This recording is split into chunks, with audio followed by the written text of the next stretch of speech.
Kabanata 1231 hanggang 1240. Kabanata 1231 mga luha ng lupain ng mga Diyos habang sumusugod ang berdeng higanteng langaw patungo sa di nakikitang si Yusef Zak, halos tumakas ang kaluluwa ni Yusef sa takot, at ang tanging nagawa na lang niya ay patuloy na tumakas. Saan mo sa tingin ang pupuntahan mo? Ang 7 tao sa likuran niya ay napakalapit, at bawat isa sa kanila ay kayang patayin siya sa isang iglap. Dahil dito, naging kapansin-pansin ang pagbabago-bago ng kanyang enerhiya nang siya ay tumakas. Kahit hindi siya nakikita, kayang-kaya siyang habulin ng mga humahabol sa kanya batay sa mga pagbabagong ito. Bukod dito, ang 7 ito ay mga banal na nilalang, kaya ang kanyang invisibility technique ay malamang na malinaw sa kanila. Ugong, ugong, ugong, ugong, ugong, 7 palad ang agad na dumapo sa itaas ng kanyang ulo sa di maisip na bilis. Realm, realm, realm. Sigaw ni Yusef habang binubukan niya ang isang 15 metrong realm. Gayunpaman, sa sandaling ma-activate ang realm, nakakagulat itong gumana, sabay-sabay na bumagal ang bilis ng 7 palad na parang naitaboy sila ng realm. Nang matuklasan ang hindi inaasahang epekto, wala nang ibang inaalala si Yusef at agad na mabilis na tumakas. Mayroon siyang banal na kaharian. Paano ito posible? Tanging ang banal na hari lamang ang may kaharian. Diyos ko, anong klaseng kayamanan ang mayroon siya? Sinusubukan ng Lower Realm Minor Cultivator na ito ang kalangitan. Siguradong mayroon siyang isang napakalakas na sikreto. Hindi nakakapagtaka na nakuha niya ang Heavenly Patching Stone, akin ang menor de edad na tagapagsakang ito. Akin na yan. Habulin. Dati, maaaring hindi ito pinansin ng 7, sa pag-aakalang ang menor de edad na cultivator ay balewala at madaling talunin. Ngunit nang mapagtanto nila na ang menor de edad na cultivator ay may kaharian na sumasaklaw ng ilang metro, hindi na nila siya ng ahas na maliitin dahil ang banal na kaharian ay mayroon lamang ng mga taong nakakuha ng kapangyarihan mula sa altar ng Diyos. Ang banal na hari, ano iyon? Ito ang pinakamataas na pag-iral sa banal na kaharian. Kaya naman, kumbinsido sila na bukod sa Heavenly Patching Stone, ang kanyang mana ay tiyak na nasa pinakamataas na antas. Binilisan nila ang takbo. Bumilis din si Yusef, ngunit kahit paano siya tumakas o magtago, kahit anong paraan, palagi pa rin siyang mahahanap ng mga humahabol sa kanya. Di nagtagal, habang tumatakbo siya, biglang natanon ni Yusef ang isang sinag ng liwanag sa unahan, ang mismong nakita ng kanyang clone. Sa puntong ito, kahit na may mga bundok ng espada at dagat ng apoy sa loob, bakit hindi ka nalang tumalon papasok? Walang pakialam sa kung ano ang nasa loob ng liwanag, diretsyong sumugod si Yusef papasok. Sa sandaling sumugod siya, umikot ang langit at lupa, at ang kanyang katawan ay agad na nailipad palayo. Isa itong pormasayon ng teleportasyon, isang pormasayon ng teleportasyon, hahaha. Humagalpak ng tawa si Yusef. Hanggat makakatakas siya sa madilim na tubig na ito at sa domain na ito, magagamit niya ang telekinesis. Gamit ang telekinesis, kaya niyang tahakin ang kawalan, maglakbay sa espasyo at oras, at makagalaw ng mga distansyang 12-dosenang o kahit daan-daang light years sa isang hakbang lamang.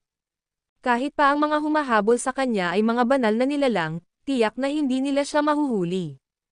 Napagtanto rin niya na ang realm ay lubhang kapaki-pakinabang. Kahit ilang metro lang ang layo, nailigtas nito ang buhay niya. Siyempre, ang 7 eksperto ay sumisid din sa liwanag. Kuwit, sa labas ng sakop ng mundo ng mga demonyo, patuloy na umiinom ng tsaa si Abdiel Torres. Gayunpaman, nang may bahagyang pagbabago ng enerhiya na kumalat sa kalangitan, tumaas ang kanyang mga kilay at nabuo ang isang ngiti sa kanyang mukha. Kapalaran, kapalaran, tunay ng kahanga-hanga. Ang pamilya Torres ay mahusay sa sining ng paghihiwalay, kaya't may nahinuha siyang ilang detalye tungkol kay Martin Hop, bagamat hindi mga partikular na pangyayari, naiisip niya ang eksena kung saan lumitaw ang menor de edad na tagapagsaka sa nasasakupan ng mundo ng mga demonyo. Iisa lang ang eksena, sandali lang, bagamat maikli, ngunit walang dod ang totoo iyon, kaya sigurado siyang pupunta rito si Xiao Shu, kaya nga hindi siya nagmamadali, kaya nga siya naghihintay dito. At ngayon, tila dumating na si Xiao Shu. Nang tumayo siya, isang malakas na putok, ang umalangaw sa kalangitan, kasunod ang pagtalsik ng isang hubad na Xiao Shu. Siya nga pala, Hubad, hahaha. Tumawa ng malakas si Abdiel Torres, ang sining ng pagbawas ng pamilya Torres ay walang kapantay, walang talo. Nang sandaling na-teleport palabas si Yusuf Zoc, determinado siyang kumilos at humawak kay Yusuf Zoc. Nalilito pa rin si Yusuf Zoc nang bigla niyang mapagtanto na may palad na umabot sa itaas ng kanyang ulo. Gulat na gulat, agad na itinoon ni Yusuf Zoc ang kanyang atensyon, muling iniladlad ang kanyang kaharian, at sumigaw para huminto ang oras. Kasabay ng isang ugong, hindi huminto ang kamay ni Abdiel Torres, o marahil ay huminto nga, ngunit halos hindi ito mahahalata ng mata. Gayunpaman, bahagyang pinabagal ng kaharian ang kanyang kamay, na ikinagulat ni Abdiel Torres. Paglalakbay sa kalawakan panahon, tumakas. Sumulyap si Yusuf Zoc kay Abdiel Torres, matapos humakbang pasulong, nagpatuloy siya sa mabilis na paghakbang, walang tigil sa pagtakbo, bawat hakbang ay sumasaklaw sa maraming light years. Walang katapusan ang langit, tumakbo siya ng 2 buong oras, at nang hindi niya alam kung nakasunod na ang kabilang panig, agad siyang humampas sa kawalan, patong-patong, hindi alam kung ano ang bawat patong ng kawalan, ngunit sumisid pa rin siya. Hanggat hindi niya haharapin ang 8 banal na nilalang na iyon, mabubuhay siya. Sa totoo lang, ang pagbisita niya sa mundo ng mga demonyo sa pagkakataong ito ay para maghanap ng 3 maliliit na leopardo, ngunit sa ganitong mga sitwasyon, haharapin niya ang kamatayan hanggat nasa mundo ng mga demonyo siya, kaya ang tanging magagawa niya ay ang patuloy na pagtakbo, mas mabuti kung mas malayo. Sa katunayan, hindi rin mabagal ang bilis ni Abdiel Torres, kasama na sina Steven Goodman at ang 6 pa, at habang papalapit siya sa patong-patong na kawalan, ang 8 sa kanila ay nakarating na sa posisyon kung saan niya pinunit ang kawalan. Bilang mga banal na anak ng 8 dakilang pamilya, kaya nilang tumawid sa mga sakop sa isang hakbang at malayang gumala sa loob ng 6 na kaharian, kaya rin nilang maglakbay sa espasyo-panahon at maglakbay sa malalayong distansya. Bilisan mo, maghanap ka agad. Binitawan ni Steven Goodman ang Green Spirit, tapos habang hinahalungkat ang kawalan, pinahanap niya sa Green Spirit ang amoy ni Yusuf Zoc. Umuugong, sumugod ang Green Spirit sa isang void plane, at pagkatapos ay sumisid silang 8. Mabituing kalangitan noon, ngunit hindi alam kung saang domain na bibilang ang mabituing kalangitang ito.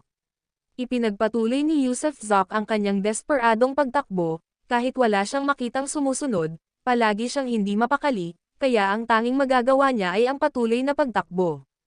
Dumating din ang 8 sa mabituing kalangitan na ito, kasama ang Green Spirit na lumilipad sa unahan, sumunod silang lahat, humahabol sa likuran. Ang banal na nilalang na iyon, ang Berdeng Espiritu, ay tunay na mapaghimala, kahit saan pa tumakas si Yusuf Zoc, mahahanap pa rin siya nito sa pamamagitan ng kanyang amoy. Matapos maglakbay sa hindi malamang distansya sa mabituing kalangitan, sa wakas ay narating ni Yusuf Zoc ang isang dark zone. Sa unahan, hindi niya makita ang kamay niya sa harap ng kanyang mukha, mayroon ding magulong agos ng hangin, mga bagyo, kulog, at kidlat. Pakiramdam niya ay ang lugar na ito ang maaaring maging gilid ng antas na ito, at ang pagpasok ay maaaring mga hulugan ng maliit na pagkakataon na mabuhay. Kasabay nito, lumingon siya sa likod at nakitang wala nang sumusunod. Nako, siguro pinagpagan ko na sila, di ba? Nakatakas na ako papunta sa ibang eroplano at tumalon ng hindi mabilang na beses, kahit na napakagaling nila, hindi nila ako mahanap, di ba?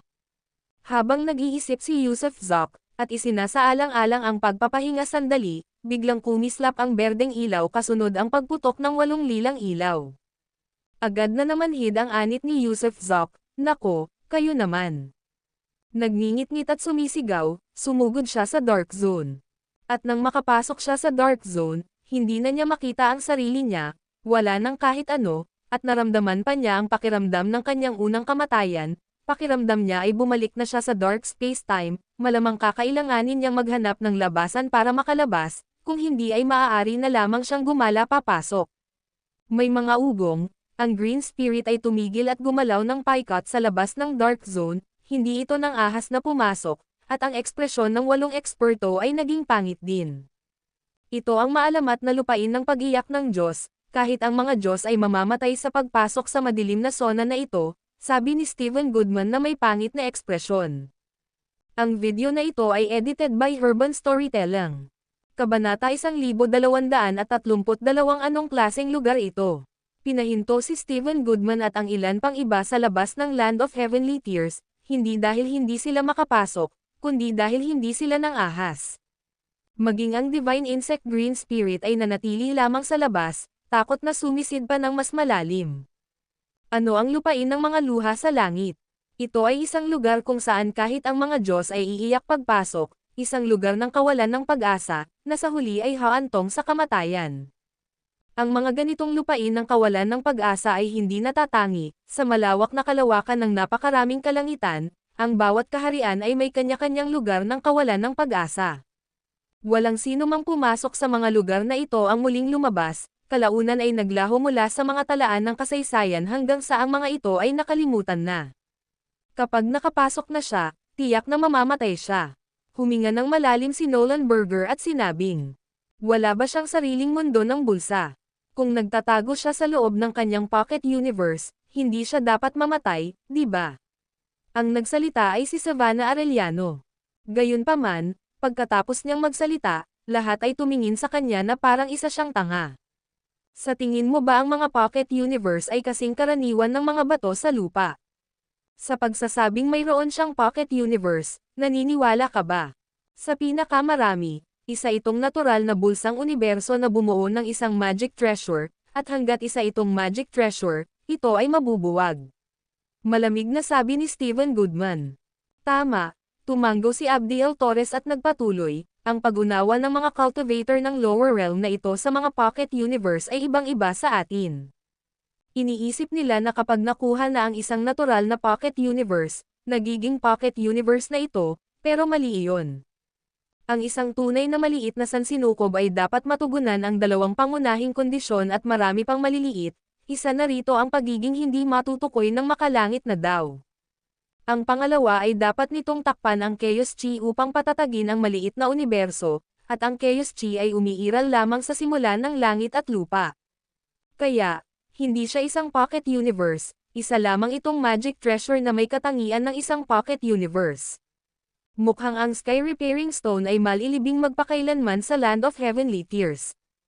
Paalam sa lahat, mabilis na nagdesisyon si Nolan Burger, bahagyang napatingin sa Land of Heavenly Tears bago pinunit ang kawalan at umalis. Hindi siya nang ahas na pumasok, at kapag nakapasok na, wala nang babalikan. Kaya, nang pumasok si Martin Hop, doon siya mamamatay sa huli. Walang saysay ang paghihintay dito, kaya mas mabuting bumalik at magulat ng mas maaga hanggat maaari. Paalam, si Lawrence Watts ang pangalawang umalis, kakampi ni Nolan Burger, at ang kanilang mga pamilya ay pinag-isa sa pamamagitan ng kasal. Malamang napakakasalan siya ni Nolan Burger, kaya sinundan niya ito. Paalam, yumoko sina Dennis Schwartz at Savannah Arellano sa isa't isa at umalis ng magkahiwalay. Ngayon, sina Stephen Goodman, Lawrence Watts, at Abdiel Torres na lang ang natitira. Pagkatapos magpalitan ng tingin, ang unang nagsalita ay si Lawrence Watts, kagat-kagat ang ngipin, at sinabing, hindi ako kontento, Stephen Goodman. Kung hindi dahil sa panghihimasok mo, nahuli ko na sana siya. Sa sandaling iyon, lubos na pinagsisihan ni Lawrence Watts ang hindi pag-atake kay Martin Hop nang makita niya ito, sa halip na maglaro. Kung pinigilan niya lang siya ng direkta at kinuha ang mga kayamanan, tapos na sana ito. Ngunit ang ilang salita ay nakapagpaantala sa mahalagang sandali at nagbigay din ng oras para kay Stephen Goodman na lumitaw at makialam, na nagbigay kay Martin Hop ng pagkakataong magsamantala. Ha, ako na naman ba ang sinisisi mo ngayon? Sino ka sa akala mo?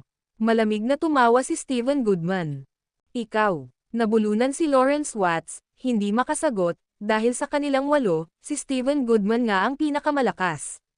Sige, ituloy mo ang laban, aalis na ako, hey. Bahagyang ngumiti si Abdiel Torres at pinunit ang puwang upang makatakas. Stephen Goodman, balang araw malalampasan din kita. Malamig na singgal ni Lawrence Watts bago tumalikod at umalis. Sumulyap si Stephen Goodman sa huling pagkakataon sa Land of Heavenly Tears, lumingon ng 2 beses, at saka bumantong hininga ng malalim. Tama na, ang mga langgam na papasok ay walang dad ang mamamatay. Bigo ang misyong ito, At kapag nakabalik na ako sa clan, malamang ay pagtatawanan na naman ako, ito na ang ikalimang pagkabigo ko sa misyon. Tumango si Steven Goodman ng may mapait na ngiti. Ang kanilang angkan ay may iba't ibang misyong dapat gawin, na kapag natapos ay nagkakaloob ng mga gantimpala. Bagamat walang parusa para sa pagkabigo, maaasahan ang pangungutya at unti-unting pagwawalang bahala. Kahit papaano sa loob ng clan, dahil walang mapagkukunan para lumakas, ang maaari na lang niyang asahan ay ang kanyang sarili. Tumalikod na rin siya at umalis, medyo malungkot ang itsura habang naglalakad. Kuwit. Samantala, muling nakapasok si Yusuf Zok sa Dark Zone. Gayunpaman, ang Dark Zone na ito ay mas nakakatakot pa kaysa sa Dark Space-Time na pinasok niya noon, dahil hindi lamang ito naglalaman ng mga bagyo, magulong agos, apoy, kidlat, at kulog kundi mayroon ding mga sinag ng liwanag na kayang tumagos sa lahat ng bagay. Pagpasok niya, dalawang sinag mula sa kadiliman ang tumama sa kanya, isa sa kanang braso at isa pa sa kaliwang binti, na agad na naglaho dahil sa liwanag. Bukod pa rito, ito ay dahil lamang sa mabilis siyang tumugon at umiwas sa mga mahahalagang bahagi, isang bahagyang paglihis, at maaaring nabaril na siya ng mga sinag na iyon. Nagtago siya sa dagat na asol at langit na may ulap, at noon lamang siya nakaligtas sa kalamidad na ito. Tunay nga, ang kanyang Blue Sea at Cloud Sky ay hindi isang Magic Treasure Hollow Realm, kundi isang tunay na Hollow World. Sa simula, ang Blue Sea at Cloud Sky ay isang ang natural na hangkag na kaharian na kanyang nakuha. Ngunit kalaunan, habang patuloy niyang binubuksan ang mga Purple Blood Beads, sumanib ito sa kanyang 5 Elements Divine Books, sa kanyang Avatar, at sa kanyang Dowseed. Ang Dowseed at iba pang elemento ay mga produkto ng Blue Sea at Cloud Sky, na kadalasang nakakaranas ng lilang ulan. Ang lupain ay may Diyos, ang dagat ay may Diyos, ang mga bundok ay may mga Diyos, at iba pa.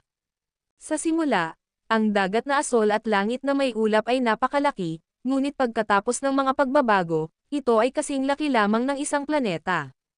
Sa simula, lumabas din ang Chaos Chi, mas mabuting na itago ito mula sa Heavenly Dawn na walang nararamdamang kahit ano sa loob. Sa makatuwid, ang mga direktang inapo ng malalaking angkan ay nagkakamali. Inakala nilang si Yusuf Zok ay nagtataglay lamang ng isang kayamanan ng Hollow Realm, ngunit lingid sa kanilang kaalaman, ang kanyang kayamanan ng Hollow Realm ay nagbago na at naging isang totoong mundo. Kaya naman, matapos siyang sumilong sa loob, sa kabila ng malalakas na bagyo sa labas, nanatiling hindi natitinag ang dagat na asol at ang langit na may ulap. Siyempre, hindi rin siya naglakas loob na umalis. Marahil ay hindi siya natatakot sa kulog o apoy, ngunit ang malakas na hangin at mga sinag ng liwanag ay kayang pumatay sa kanya agad, kaya't maaari na lamang siyang manatili sa loob at walang gawin. Kasabay nito, interesado siyang makita kung ang 8 eksperto mula sa Heavenly Realm ay nang-ahas na pumasok at kung mabubuhay ba sila kung mabubuhay sila. Sa kasamaang palad, naghintay siya ng matagal, matamang nagmamasid ng ilang oras, ngunit hindi niya nakita ang 8 taong iyon na nagmamadaling pumasok. Masyado ba silang takot na pumasok, o hinihintay lang nila ako sa labas bago umalis? Kakaiba para kay Yusuf Zok, ang 8 Diyos ay sapat ang lakas para magtanim ng takot sa kanya, kaya lohikal lang, dapat maglakas loob ang 8 iyon na pumasok, di ba? Total, mga Diyos naman sila. Pero habang naghihintay siya ng naghihintay, hindi pa rin sila pumapasok, kaya medyo naguguluhan siya sa sitwasyon. Pagkalipas ng 10 araw, kinumpirma ni Yusuf Zok na ang 8 taong iyon ay takot na takot pumasok, kung hindi sana sila naghintay sa labas ng 10 araw. Sa wakas ay nakahinga rin siya ng maluwag dahil, sa kanyang isipan, ang 8 Diyos na iyon ay mas nakakatakot kaysa sa Dark Zone na ito. Kung ayaw mong pumasok, papasok ako ng mas malalim. Walang mga labasan na nakikita, ang kanyang paningin ay puno lamang ng iba't ibang mga sakuna. Sinamantala ang sandali, gusto rin ni Yusuf Zok na lumayo sa lugar na ito. Total, takot talaga siya na baka makapasok ang 8 taong iyon at biglang sumugod sa bagyo. Kaya, sa pamamagitan ng paglipat pa sa gitna ng bagyo, mahihirapan silang makahanap ng paraan upang makapasok o kahit na mahanap siya. Sumugod siya palabas, gamit ang walang tigil na pagtalon at pag-iwas, ngunit pagkatapos lamang ng ilang daang metro, nawalan na naman siya ng braso at binti. Kasabay nito, kinumpirma niya na kung walang hangkag na mundo, kahit na may kayamanan sa hangkag na kaharian, ang pagpasok dito ay mangangahulugan ng kamatayan, kahit para sa mga Diyos. Sus Mariosep, anong klaseng impyernong lugar ba ang napuntahan ko? Nang inig si Yusuf Zok, ngayon ay nagsisimula ng matakot, takot na makulong pa ng 3,800 taon. Ang video na ito ay edited by Urban Storytelling. Kabanata 1233 Ano ang dapat kong gawin sa aking walang kwentang anak? Kahit na isa itong malaimpyernong lugar, kahit na sa bawat paglabas niya ay tila nagbabanta sa buhay, naniniwala pa rin si Yusuf Zok na ang pinakamalaking panganib ay nagmumula sa mga tao. Total, ang mga sakuna rito ay patay na, habang ang mga tao ay buhay, kaya ang mga banta na may buhay ay palaging mas nakakatakot kaysa sa mga patay na. Kaya naman, kailangan niyang manatiling malayo, mas mabuti kung mas malayo. Minsan ay nakakatakbo siya ng 100 metro sa isang pagkakataon, at minsan ay mga 10 lamang ang kaya niyang lakarin, ngunit sa bawat paglalakbay ay nag-iiwan sa kanya ng malubhang sugat, na naghahanap ng kanlungan sa dagat na asol at langit na ulap. Sa loob ng kalahating taon, pabalik-balik, hindi alam kung gaano nakalayo ang kanyang nilakbay, sa wakas ay tumigil na siya sa pagsulong at nanatili sa dagat na asol at langit na may ulap. Walang kakulangan sa pagkain o damit sa dagat na asol at langit na may ulap, at kasama ang kanyang asawa at anak sa tabi ng mainit na kama, masaya siya, kahit na maaaring hindi na niya iiwan ang lugar na ito. Siyempre, hindi siya makapaniwalang hindi na siya makakaalis, dahil lalakas pa siya, at balang araw ay magiging napakalakas niya. Nanirahan siya sa dagat na asol at langit na ulap, paminsan-minsan ay nililibang ang kanyang anak, paminsan-minsan ay pinagmamasdan ang bagyo at kidlat sa labas sa pamamagitan ng dagat na asol at langit na ulap. Araw-araw, taon-taon, bago niya namalayan, dumating ang 18 taon, at bigla niyang napagtanto na si Hugh Zok ay malaki na, si Hugh Zok ay 18 taong gulang na ngayon. Noong bata pa si Hugh, tinanong niya ito kung ano ang hitsura ng mundo sa labas. Ikinwento na niya ito kay Hugh, ngunit nanatiling mausisa ang anak niya, laging gustong lumabas at makita mismo. Bukod pa riyan, ang batang iyon ay may pambihirang talento. Sa edad na 18, narating na niya ang Mahayana Realm, sayang lang at walang mga bahid ng kapigatian dito.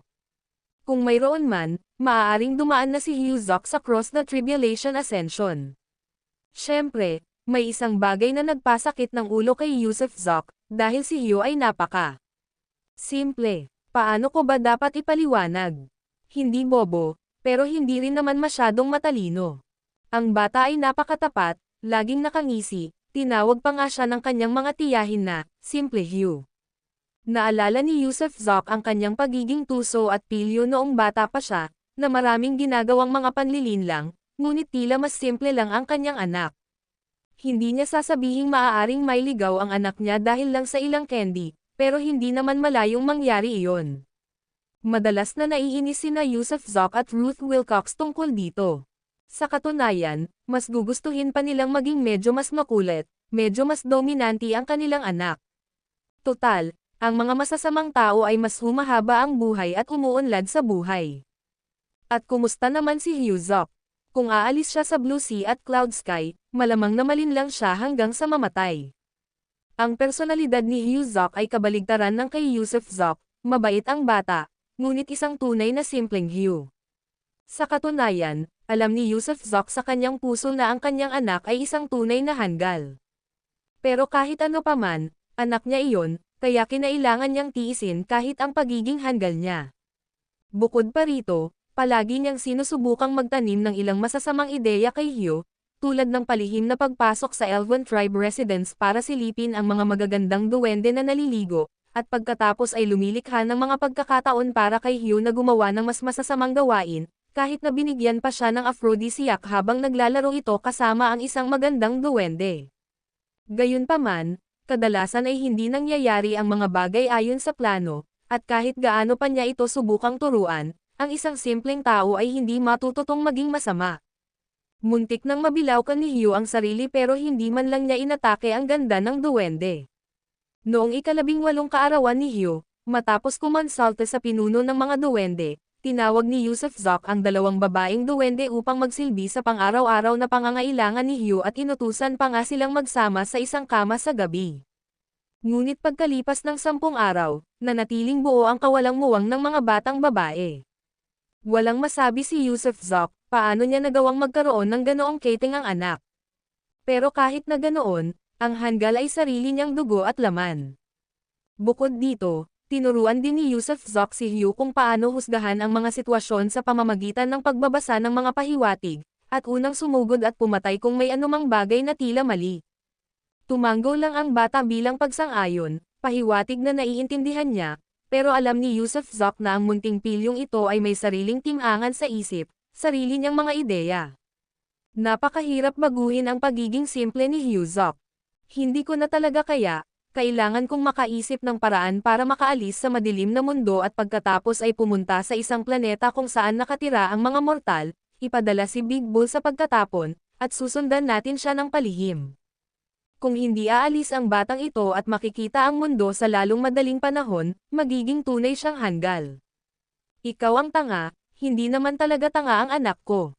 Kinagabihan, nakahiga sa kama sina Yusuf Zok at Ruth Wilcox, pinag-uusapan si Hugh Zok. Sa paglipas ng mga taon, nakaranas ng pagkadismaya sina Yusuf at Hugh. Parang tanga ang anak niya, isang tunay na hanggal. Sino ang magpoprotekta sa kanya kapag wala na siya o wala na sa paligid? Hindi siya makakahinga ng mapayapa kung mamamatay siya. Sige, ako ang tanga, masaya ka na ba ngayon? Pagmamakaawa ni Yusuf. Sa totoo lang, hindi naman tanga si Big Bull, may sarili lang siyang paraan ng paggawa ng mga bagay-bagay, sarili niyang mga ideya, sarili niyang mga prinsipyo. At isa pa, sa paglipas ng mga taon, mapamatematika man o panitikan, hindi ba't lahat ng natututunan ni Big Bull ay napakadali lang? Nakakita ka na ba ng kahit sino na umabot sa Mahayana perfection sa edad na 18? Kung makakaakyat lang siya, malamang ay malalampasan na ni Big Bull ang isang golden immortal ngayon. Single ni Ruth. Totoo iyan, minsan matalino ang bata, pero hindi lang niya alam kung paano kumilos, napaka-inosente. Hindi naman siya kasing sama mo, may pakikiramay na sabi ni Ruth. Ano ba ang nagawa ko para maging masama? Nakatitig na sabi ni Yusuf. Ipinanganak kang manggugulo, ano pa ang hindi mo nagawa? Ako, binuka ni Yusuf ang kanyang bibig, ginawa ko na ang lahat. Tunay nga, ang kanyang pag-uugali sa mga nakalipas na taon ay parang isang kontrabida, masasabi pang ang isa, isang matandang demonyo. At ano ang isang matandang demonyo? Iyan ang super kontrabida sa lahat ng kontrabida, ang pinakamasama sa lahat. Tara, mag-ehersisyo tayo ng kaunti. Magsisimula na akong magnilay-nilay bukas para makahanap ng paraan palabas. Kung gayon, wala nang oras para dito.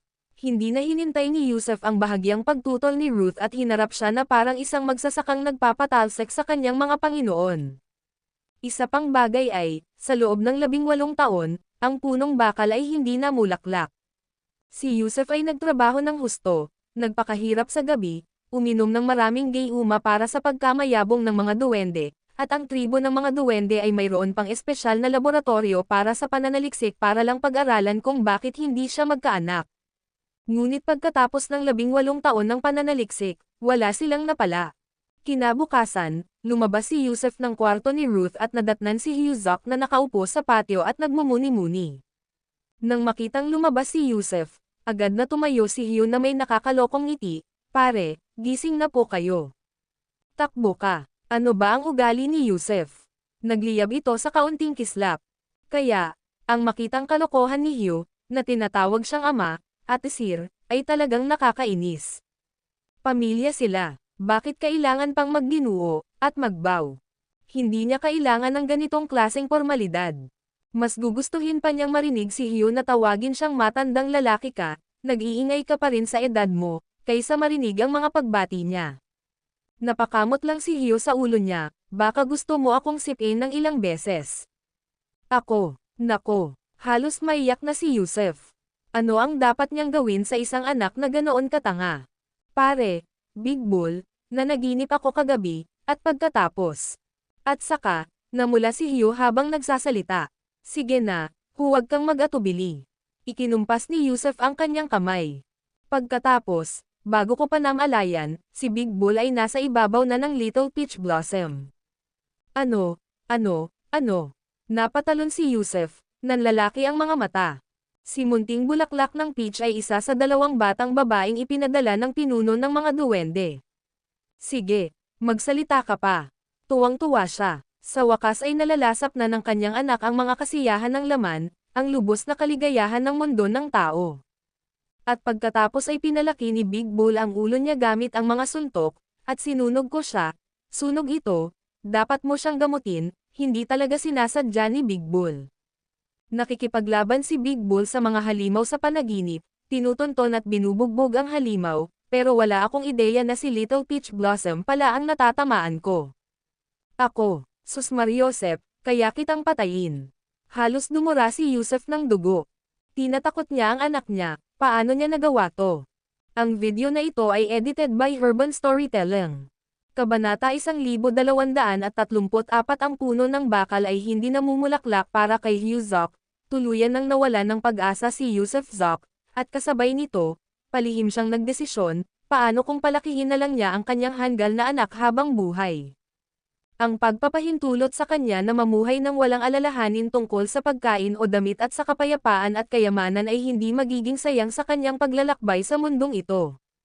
Wala sa paningin, wala sa isip, tunay niyang isinara ang kanyang sarili at naupo sa tuktok ng Misty Mountain, ang kanyang telekinesis ay umaabot sa kabila ng blue sea at cloud sky, pinapanood ang malalakas na hangin at kidlat sa labas, pinapanood ang liwanag na tumatagos. Gusto niyang hanapin ang iba't ibang padron ng malalakas na hangin, kidlat, at liwanag sa labas. Kung gayon, hanggat malaya siyang nakakalipad palabas, may pag-asa siyang makatakas. Kung hindi man lang siya marunong lumipad, ano pa ang masasabi niya tungkol sa pagtakas? Nakakapagod at nakakabagot talagang mag-focus sa paghahanap ng mga irregular na padron ng malalakas na hangin at kidlat gamit ang telekinesis, nakakapagod talaga ito lalo na para sa isip at espiritu. Gayunpaman, upang makaalis, pinakalma pa rin niya ang kanyang puso at tahimik na naghanap. Sa tahimik na paghahanap na ito, tila bumilis ang oras. Araw-araw, taon-taon, at pagkatapos ng hindi mabilang na taon, biglang naglaho ng walang bakas ang katawan ni Yusef Zoc. Sa sumunod na segundo, nasa dark zone na siya, kasabay ng kulog na humahampas sa ere, kidlat na dumadaan, at mga sinag na tumatama sa kanya, habang dumadaan ang malalakas na hangin. Ngunit ang kanyang katawan ay patuloy na gumagalaw at nagmamanyobra, kasabay ng liwanag na dumadaloy sa kanyang katawan, kulog na humahampas sa kanyang anit, at mabilis pa siyang lumayo sa kanyang orihinal na lugar sa pamamagitan ng pagsunod sa umiihip na hangin. Para siyang isang maliit na isda, patuloy na lumilipad sa dilim, iniiwasan ang sunod-sunod na panganib na nagbabanta sa kanyang buhay. Sa pagkakataong ito, naglakbay siya ng 3 buong buwan. Sa loob ng 3 buwang ito, hindi siya tinamaan ng kidlat o tinamaan ng mga sinag ng liwanag, ni hindi siya nagawang ikalat ng malalakas na hangin. Sa halip, naramdaman niya ang kanyang divine sense at telekinesis na naging mas matatag at ang kanyang pisikal na katawan ay lalong lumakas. Kung minsan, sumisipsip pa siya ng ilang apoy at mahinang kidlat upang pinuhin ang sarili niyang katawan. Natuklasan din niya na ang kanyang nascent soul ay lumalakas at lumalaki araw-araw, ang kanyang cultivation level ay kusang tumataas, na ngayon ay papalapit na sa 9-rank complete realm. Pagkalipas ng 3 buwan, bumalik siya sa Blue Sea at Cloud Sky at nang makilala niya si Rafael Case, nalaman niya na ang panahong ito ng pag-iisa ay tumagal pala ng mahigit 900 taon. 900 taon. Napadilat si Yusef Zoc sa pagkamangha, palihim na napabuntong hininga na sa landas ng espiritual na paglilinang, mga siglo ang lumipas na parang isang pitik ng mga daliri. Bagamat nagdulot ng ilang mga pakinabang ang 900 taon na ito, minimal lamang ang mga epekto. Bagamat nakakagalaw na siya ngayon sa dilim, wala pa ring lugar para mailabas ang kanyang mga kapangyarihan, at hindi niya kayang punatin ang madilim na espasyo-oras. Mabuti na lang at may masayang balita sa Blue Sea at Cloud Sky, sa wakas ay buntis na si Little Peachy Red. Tama, pagkatapos ng mahigit 900 taon, kahit ang pinakahanggal na anak, na natutulog sa iisang kama kasama ang 2 magagandang babae araw-araw, ay kalaunan ay makakaranas ng kung ano ang dapat sanay natural na mangyari. Sa wakas ay natauhan na ang hanggal na anak, uminom ng 2 ng sabay-sabay, at saka naman lumaki ang tiyan ni Little Peachy Red. Tinawag ni Yusuf Zok ang hanggal na anak sa tuktok ng bundok at maingat na nagtanong, tinatanong kung ito ba ang nagpaputi sa kanya, kung may nakita bang anumang senyales ng dugo. Mahalagang maging malinaw siya, kung gagamit man siya ng kahit anong uri ng euphemismo, hindi iyon maiintindihan ng anak niya kahit makalipas ang 900 taon. Mabuti na lang at sumagot din ng tapat ang hanggal na anak, at inalala pa ang pangyayari ng may takot, siya nga ang nagpadugo kay Little Peachy Red. Ang galing niyan, ang galing niyan. Tinapik ni Yusuf Zok ang balikat ng kanyang hanggal na anak. Sa katunayan, medyo pinagsisihan niya na noong nasa mundo pa siya, dapat sana'y naisip niyang magdala ng ilang pelikulang pangmatanda mula sa isla, para hayaan ang kanyang hanggal na anak na manood at matuto paminsan-minsan. Sa totoo lang, ang pagiging ama niya ay medyo bastos, kahanga-hanga ang pagiging tapat at mabait ng anak niya, at ang likas niyang kabaitan ay dakila rin, pero kailangan lang niyang subukang turuan ang anak niya ng kalokohan. Siyempre, wala talagang magagawa, dahil sa malawak na mundong ito, tanging ang mas asama lang ang umuunlad na parang isda sa tubig at nabubuhay ng mas matagal nang hindi naaabuso. Hindi kailanman natutong maging tuso ang hanggal na anak ni Yusuf. Kahit ilang taon na ang nakalipas, ang tanga-tanga niya pa rin. Bukod pa rito, napansin ni Yusuf na sa loob ng dantian ng kanyang anak, mayroong isang malaking kumpol ng enerhiya na naipon. Hindi siya makaakyat, kaya habang dumarami ang enerhiyang naipon, lalo itong nagiging malakas, napigilan pa ang Chaos Chi, at maging ang pakiramdam ng daan, sa loob nito. Naunawaan na nga ng hanggal na batang ito ang daan, taglay niya ang kapangyarihan ng daan.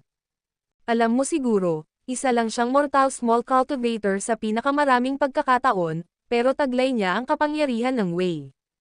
Kahit na hanggal siya, at kahit na tila simple lang, ang kapalaran ng batang ito ay hindi mas mababa kaysa sa sinuman, na siyang tanging nakaaaliw na naisip ni Yusuf.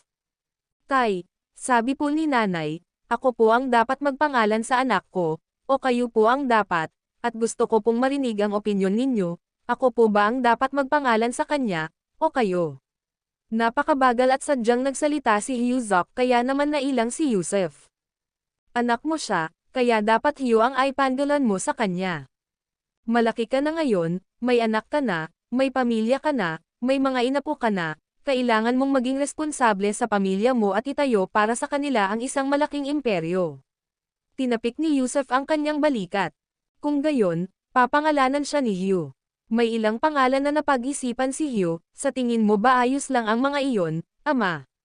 Sabi ni Hugh, habang nakatingin kay Yusuf. Pakinggan natin sila, tumanggo si Yusuf, habang nakikinig ng husto. Ang isa ay si Andre Zok, ang isa ay si Ethan Zok, at ang isa ay... Niloloko mo ba ako? Kasabay ng isang putok, itinaboy ni Yusuf si Hugh palayo. Maganda pakinggan ang unang pangalan, pero ang pangalawa pala ay Ethan Zok, natatakot siyang baka Orlando Zok, ang susunod na sabihin ng hanggal na anak, na tiyak na ikamamatay niya. Ang lumilipad na si Hugh, na hindi man lang ininda ang sakit, ay nag-iwas ng tingin at lumipad pabalik, habang mapanghamong sinasabi, hindi pa tapos si Hugh, hindi mo ba naririnig si Hugh? At wala akong kapatid na babae, sabi ng mga tiyahin, para kang isang baog na puno, hindi ka namumulaklak. Halos dumura ng dugo si Yusuf sa pagkadismaya. Anong gagawin? Bakit ang inosente niya? Paano haharapin ang anak na ito? Ikaw, ako, magsalita ka pa. Nagngingit-ngit si Yusuf, sisabog ang hanggal na bata kung hindi niya ito iluluwa, gamit ang iisang landas ng kanyang pag-iisip. Ang pangatlo ay si Douglas Zok, ang pang-apat ay si Ethan Zok, ang panglima ay si Ezra Zok, ang pang-anim ay si Andre Zok, ang pang-anim ay si Thaddeus Zok, ang pang-pito ay si Orlando Zok. Anak, pwede ka bang tumigil? Pagmamakaawa ni Yusuf, hindi na kailangang ituloy, piliin natin si Douglas Zok, sumama tayo kay Douglas Zok. Kung gayon, makikinig si Hugh kay tatay, tumanggo si Hugh. Maglaro ka na, tinalikuran siya ni Yusuf. Ayaw nang makipag-ugnayan pa sa kanyang anak, sa takot na baka mamatay ito sa pagkabigo.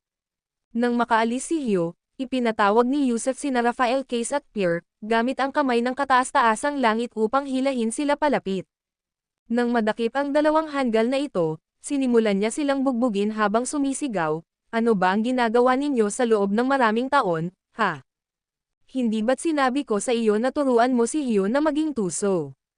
Bakit ba ang tanga-tanga niya pa rin? Bakit hindi pa siya natutong maging masama? Ha, ha, binatukan sila ni Yusef habang nagtatanong, at parehong sumigaw sina Rafael at Pierre, ang hanggal mong anak, hindi mo nga siya kayang sirain, ano pa nga ba ang magagawa natin? Nang matalo na sila ni Yusef ng sapat, hindi na niya matiis na manatili pa sa dagat asol at langit ulap. Gustong-gusto niya talagang takasan ang kadiliman, makita ang liwanag, at pagkatapos ay palayasin si Hyuzok, hayaan siyang makita ang mundo, malinlang ng ilang beses, marahil ay makaranas pa ng isa o dalawang krisis sa pag-ibig, hayaan siyang matutunan na ang mundo ay taksil, hindi kahanga-hanga. Ang video na ito ay edited by Urban Storytelling. Kabanata 1235 nag-mutate ang anak. Si Yusef Zok, na muling lumabas sa Blue Sea at Cloud Sky, ay determinadong hindi umalis sa Dark Zone hanggat hindi siya bumabalik sa Blue Sea at Cloud Sky, dahil kailangan niyang isaalang-alang ang kinabukasan ng kanyang hanggal na anak. Dati, ang kanyang mga responsibilidad ay para lamang sa kanyang babae o mga kaibigan, ngunit ngayon ay mayroon na siyang anak na lalaki.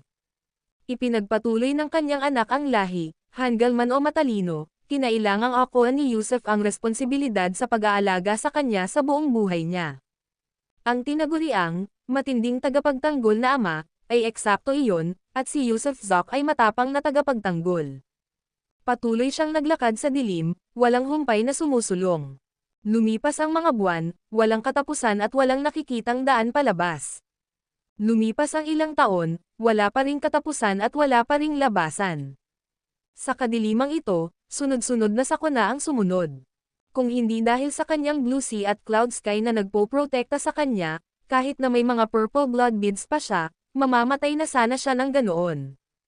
Kasabay nito, sa wakas ay naunawaan niya kung bakit hindi nang ahas pumasok sa lugar na ito ang mga banal na anak ng 8 dakilang pamilya, tiyak na mamamatay sila kung gagawin nila iyon. Sa mundong ito, marahil siya lamang ang makakaligtas, dahil mayroon siyang kanyang asol na dagat at ulap na langit. Pagkatapos ng posibleng maraming taon pa, bigla niyang natuklasan ang isang napakalaking bagyo sa kanyang harapan, kung saan tila may butas. Para bang lahat ng malalakas na hangin ay umiihip mula sa butas na iyon. Gusto niyang sumulong, ngunit ang puwersa ng hangin mula sa wind cave ay masyadong malakas, kaya imposible para sa kanya na magpatuloy. Marahil, ito na ang labasan. Matagal nang walang takot si Yusef, kaya't pinagnalit niya ang kanyang mga ngipin at biglang inilabas ang kanyang banal na armor ng prinsipyong Diyos. Tumaas ka, itinuro niya ang unahan, at ang banal na armor ng prinsipyo ng Diyos ay kusang hamaba, walang pakialam sa malakas na hangin na umiihip laban dito. Ang baluti ay nakahiga ng paalang sa kawalan, hindi gumagalaw. Nakatayo siya sa malayong malayo mula sa wind cave, ngunit mabilis na tumagos dito ang banal na armor ng prinsipyong Diyos. Tama na, bulalas niya na may bahid ng pananabik. Ang banal na baluti ng Diyos ay hindi naapektuhan ng puwersa ng hangin, na epektibong lumikha ng isang tulay. Hanggat kakapit lang siya rito at gagapang, makakapasok siya sa loob ng wind cave.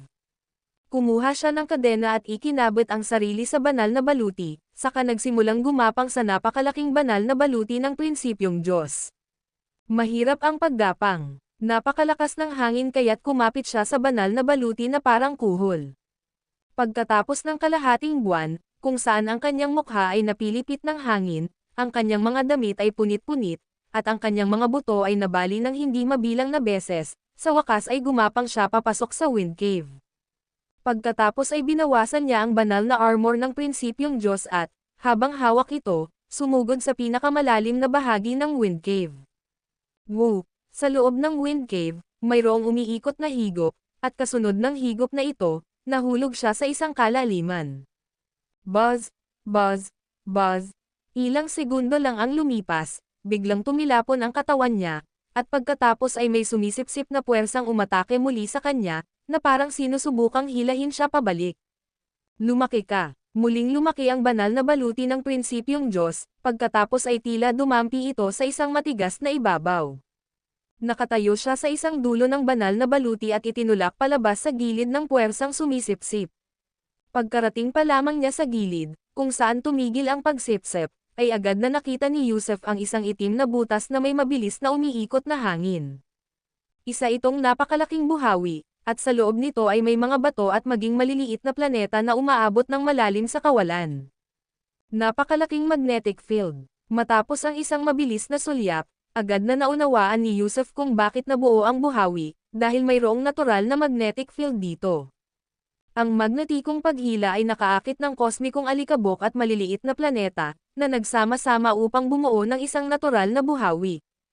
Ang buhawi, na sumusunod sa bunganga ng magnetic field, ay bumuhos sa madilim na mundo. Nakatakas ako papuntang langit. Sa sandaling iyon, humagalpak ng malakas na tawa si Yusef. Walang hangin sa paligid, walang kidlat, wala talaga. May mga kumikislap pang mga bituin sa malayo, nakakagaan ng loob pagmasdan. Galing ako sa madilim na mundo. Namula ang mga mata ni Yusef. Nag-aral siya ng mahigit 900 taon at bulag na gumala ng walang nakakaalam kung ilang taon pa. Kung pagsasamahin, maaaring hindi ito aabot ng 3,800 taon, ngunit hindi naman ito maaaring maging mas mababa pa. Lumabas mula sa kadiliman at patungo sa liwanag. Whoosh! Ayaw na niyang magtagal pa rito at sa halip ay tumalon sa ere, agad na lumapag sa isang malayong planeta.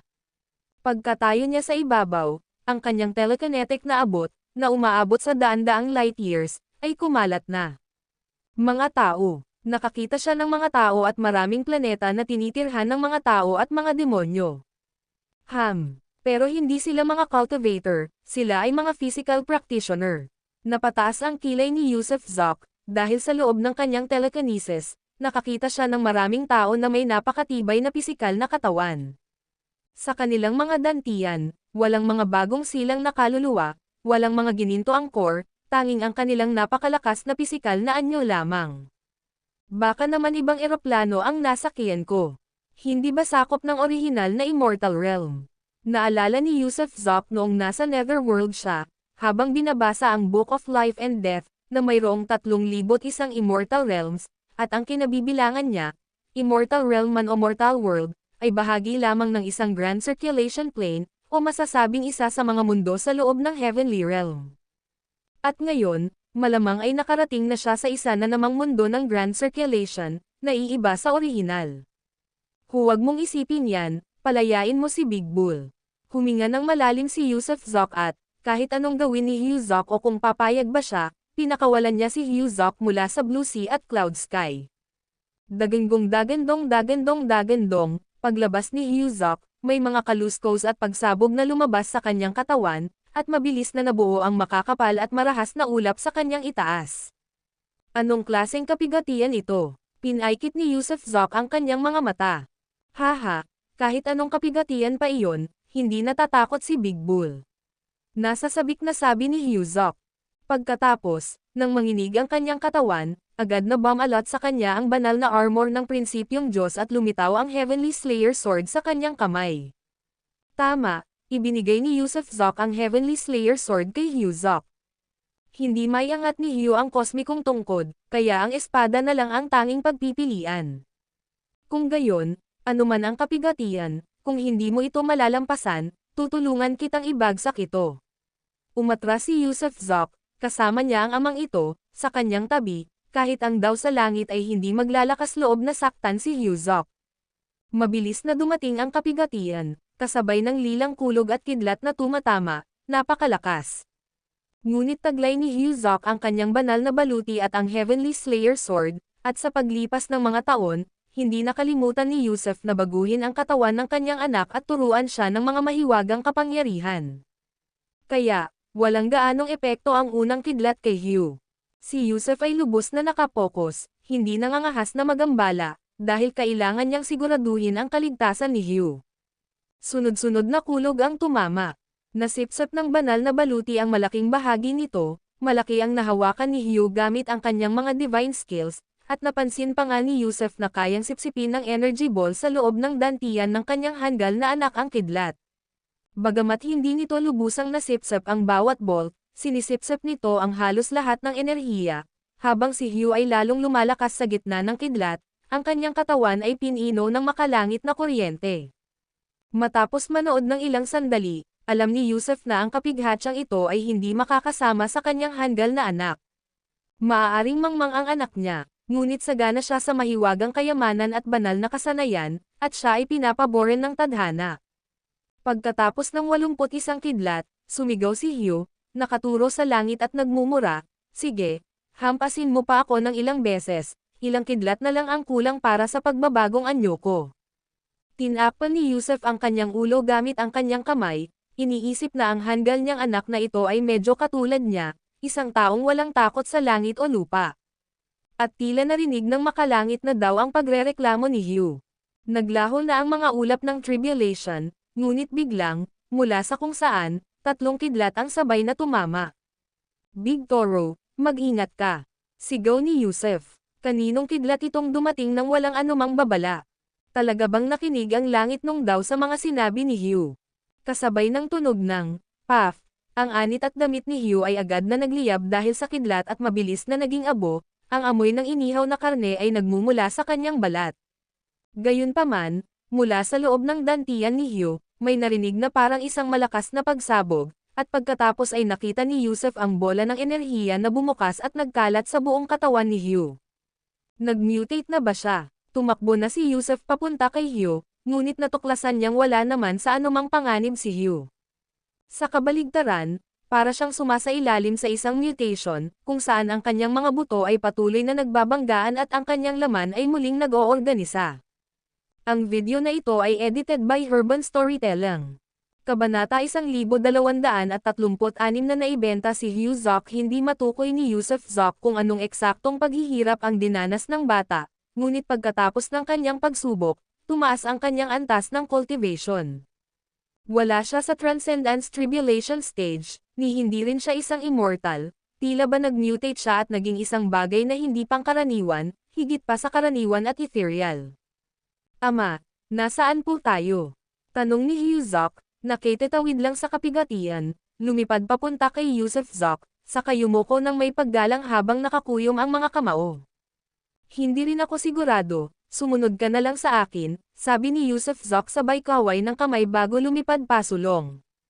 Balak niyang iwan si Hugh Zoc dito, at bukod sa kanyang sarili, walang makakaalam na anak niya si Hugh, kaya naman walang malalakas na kaaway ang maaakit. Sabay na lumipad ang dalawa, at pagkatapos ng halos 6 o 7 oras, nakarating sila sa itaas ng isang superplaneta kung saan ang lahat ay abala sa paglilinang. Wala silang taglay na nascent soul sa kanilang dantian, ang tanging taglay nila ay isang masigla at mabangis na aura.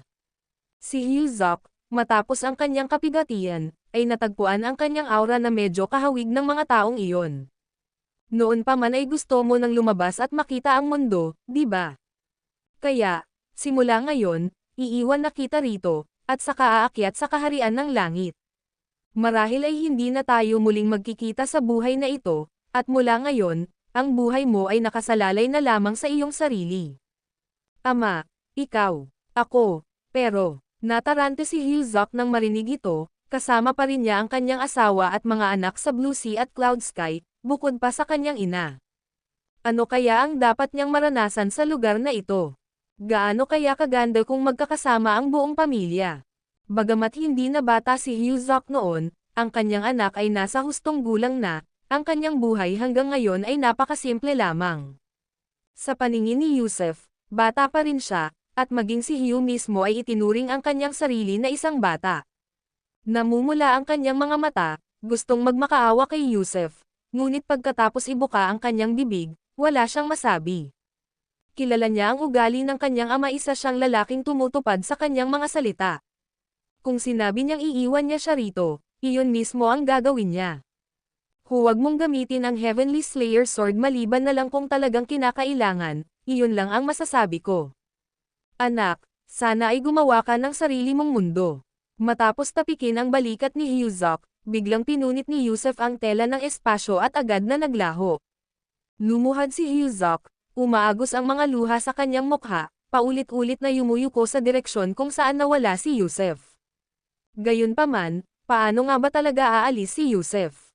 Ginagawa lang niya ito para masanay si Hugh sa pamumuhay ng mag-isa, para maramdaman niyang wala siyang masasandalan, na kailangan niyang umasa sa sarili niya para sa lahat.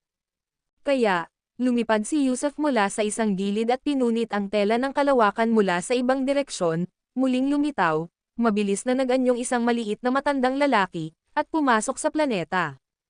Hindi aalis si Yusuf hanggat hindi pa lubos na nakakapag-adjust si Hugh sa lipunang ito, at kailangan niya mismong maunawaan ang lahat tungkol sa lugar na ito. Siyempre, ang kanyang telekinesis ay palaging nakatutok kay Hyuzok. Masasabing kung sakaling malagay sa panganib si Hugh, naroon si Yusuf para iligtas siya sa anumang oras. Kuwait. Pagkalipas ng 3 araw, naunawaan na ni Yusuf ang lahat tungkol sa planetang ito, kabilang ang kabihasnan nito, ang pangalan ng mundong ito, ang mga pamamaraan ng paglilinang nito, at lahat ng mga alamat nito. Ang lugar na ito ay tinatawag na Dante Stewart Realm, sa katunayan, isa sa mga realm sa loob ng 3,000 Immortal Realms. Ang planetang ito ay tinawag na Dante Stewart, ang gitnang bituin ng kaharian ng Dante Stewart. Dito, hinasa ng lahat ang kanilang pisikal na katawan.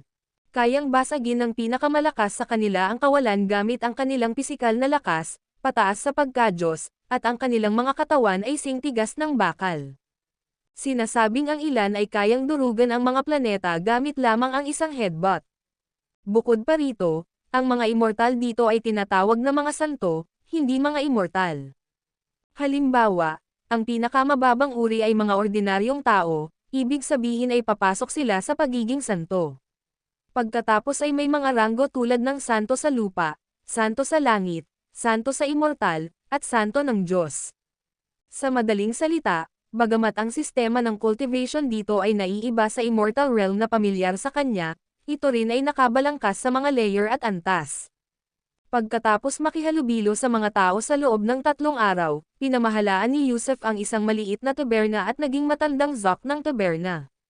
Kung tungkol naman kay Hyuzok, pagkalipas ng 3 araw, wala pa rin siyang patutunguhang pag-alagala sa ilang, lubos na nalilito.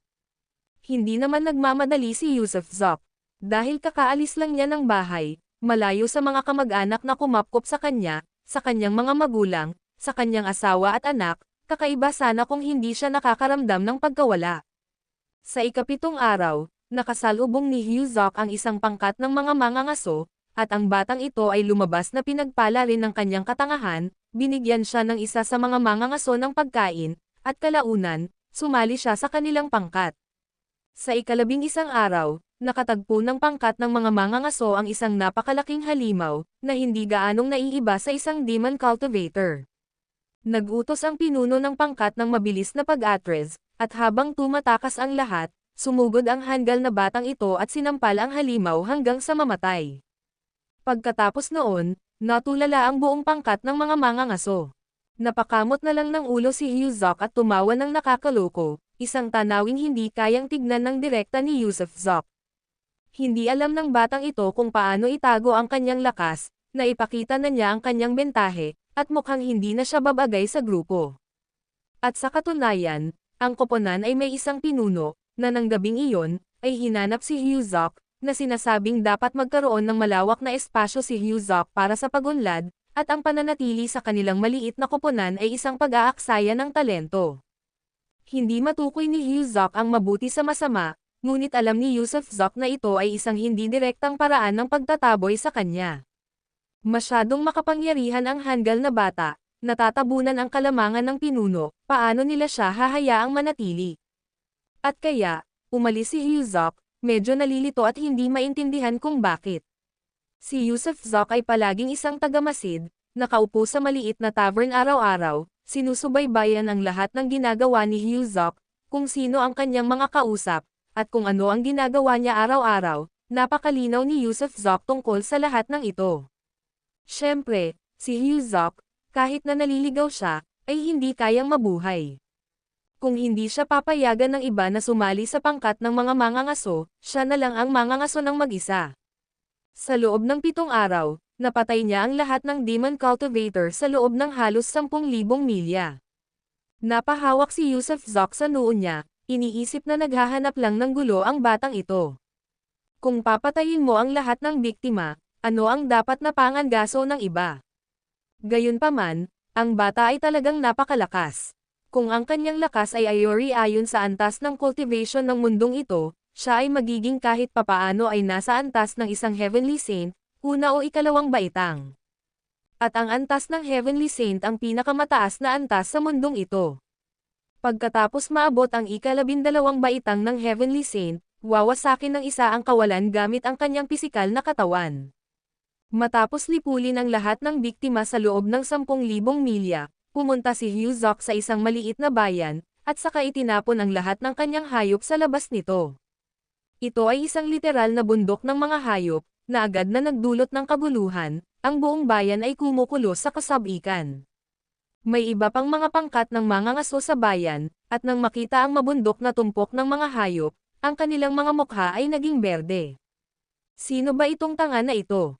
Marahil dahil sa ilang araw na pakikasama niya sa pangkat ng mga mangangaso, alam ni Hyuzok na ang hayop na iyon ay maaaring ipagpalit ng pera, ngunit hindi niya alam kung magkano talaga ang halaga ng mga ito, kaya ibebenta niya ang isang piraso ng hayop kapalit ng isang baryang pilak, at gayon din ng isang baryang ginto. Sa huli, maraming tao sa bayan ang napagtanto na siya ay isang hanggal. Pagkatapos ay lumitaw ang mga nagsasamantala, kasama ang isang pulutong ng mga tao, malalaking lalaki, makikisig na babae, kaytiwala, at mga katulong. May ibinulong ang mamumuhunan sa karamihan, pagkatapos ay iniabot ang 2 malalaking sako ng mga baryang tanso kay Hyuzok, nakipag-usap sa mga batang amo at kabit, pagkatapos ay kay Hyuzok, tila may kinukumpirma sa pagitan ng 3 panig. Gayunpaman, nang makakita si Hyuzok ng isang supot na puno ng pera, sa sobrang tuwa niya ay hindi niya maisara ang kanyang bibig, tumatango lamang sa lahat ng sinasabi ng iba. Sa huli, nakuha ng mamumuhunan ang kalahati ng laro. Pagkatapos, isang kaytiwala mula sa grupo ng mga kalalakihan at kababaihan na elegante ang nakadamit at binilang ang mga hayop, tinipon ito, at sinenyasan si Hyuzok na sumunod dito. Walang naintindihan si Hyuzok, ngunit tapat pa rin siyang sumunod sa kanila, at dahan-daang naglakad sa likuran nila. Habang nakaupo sa taberna ng pinakamalaking lungsod sa planetang ito, nilagok ni Yusufzok ang kanyang inumin sa isang lagok at walang humpay na sinabi, "Nako, hanggal na bata ka, ipinagbili ka na ng Meniokis na iyon." Oo, hindi lang kalahati ng laro ni Hyuzok ang dinaya ng mamumuhunan, kundi direkta rin niyang naibenta si Hyuzok.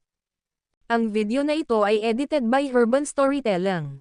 Kabanata 1237 siya ay lumalaki, ang mga hanggal, madalas nilang sabihin, bihirang magkimkim ng sama ng loob, ngunit kapag nagawa na nila, naaalala nila ang mga ito habang buhay. Ang definisyon ni Yusufzok kay Hyuzok ay isang hanggal. Sa makatuwid, ang mga hanggal ay karaniwang hindi lubos na napupuot sa iba.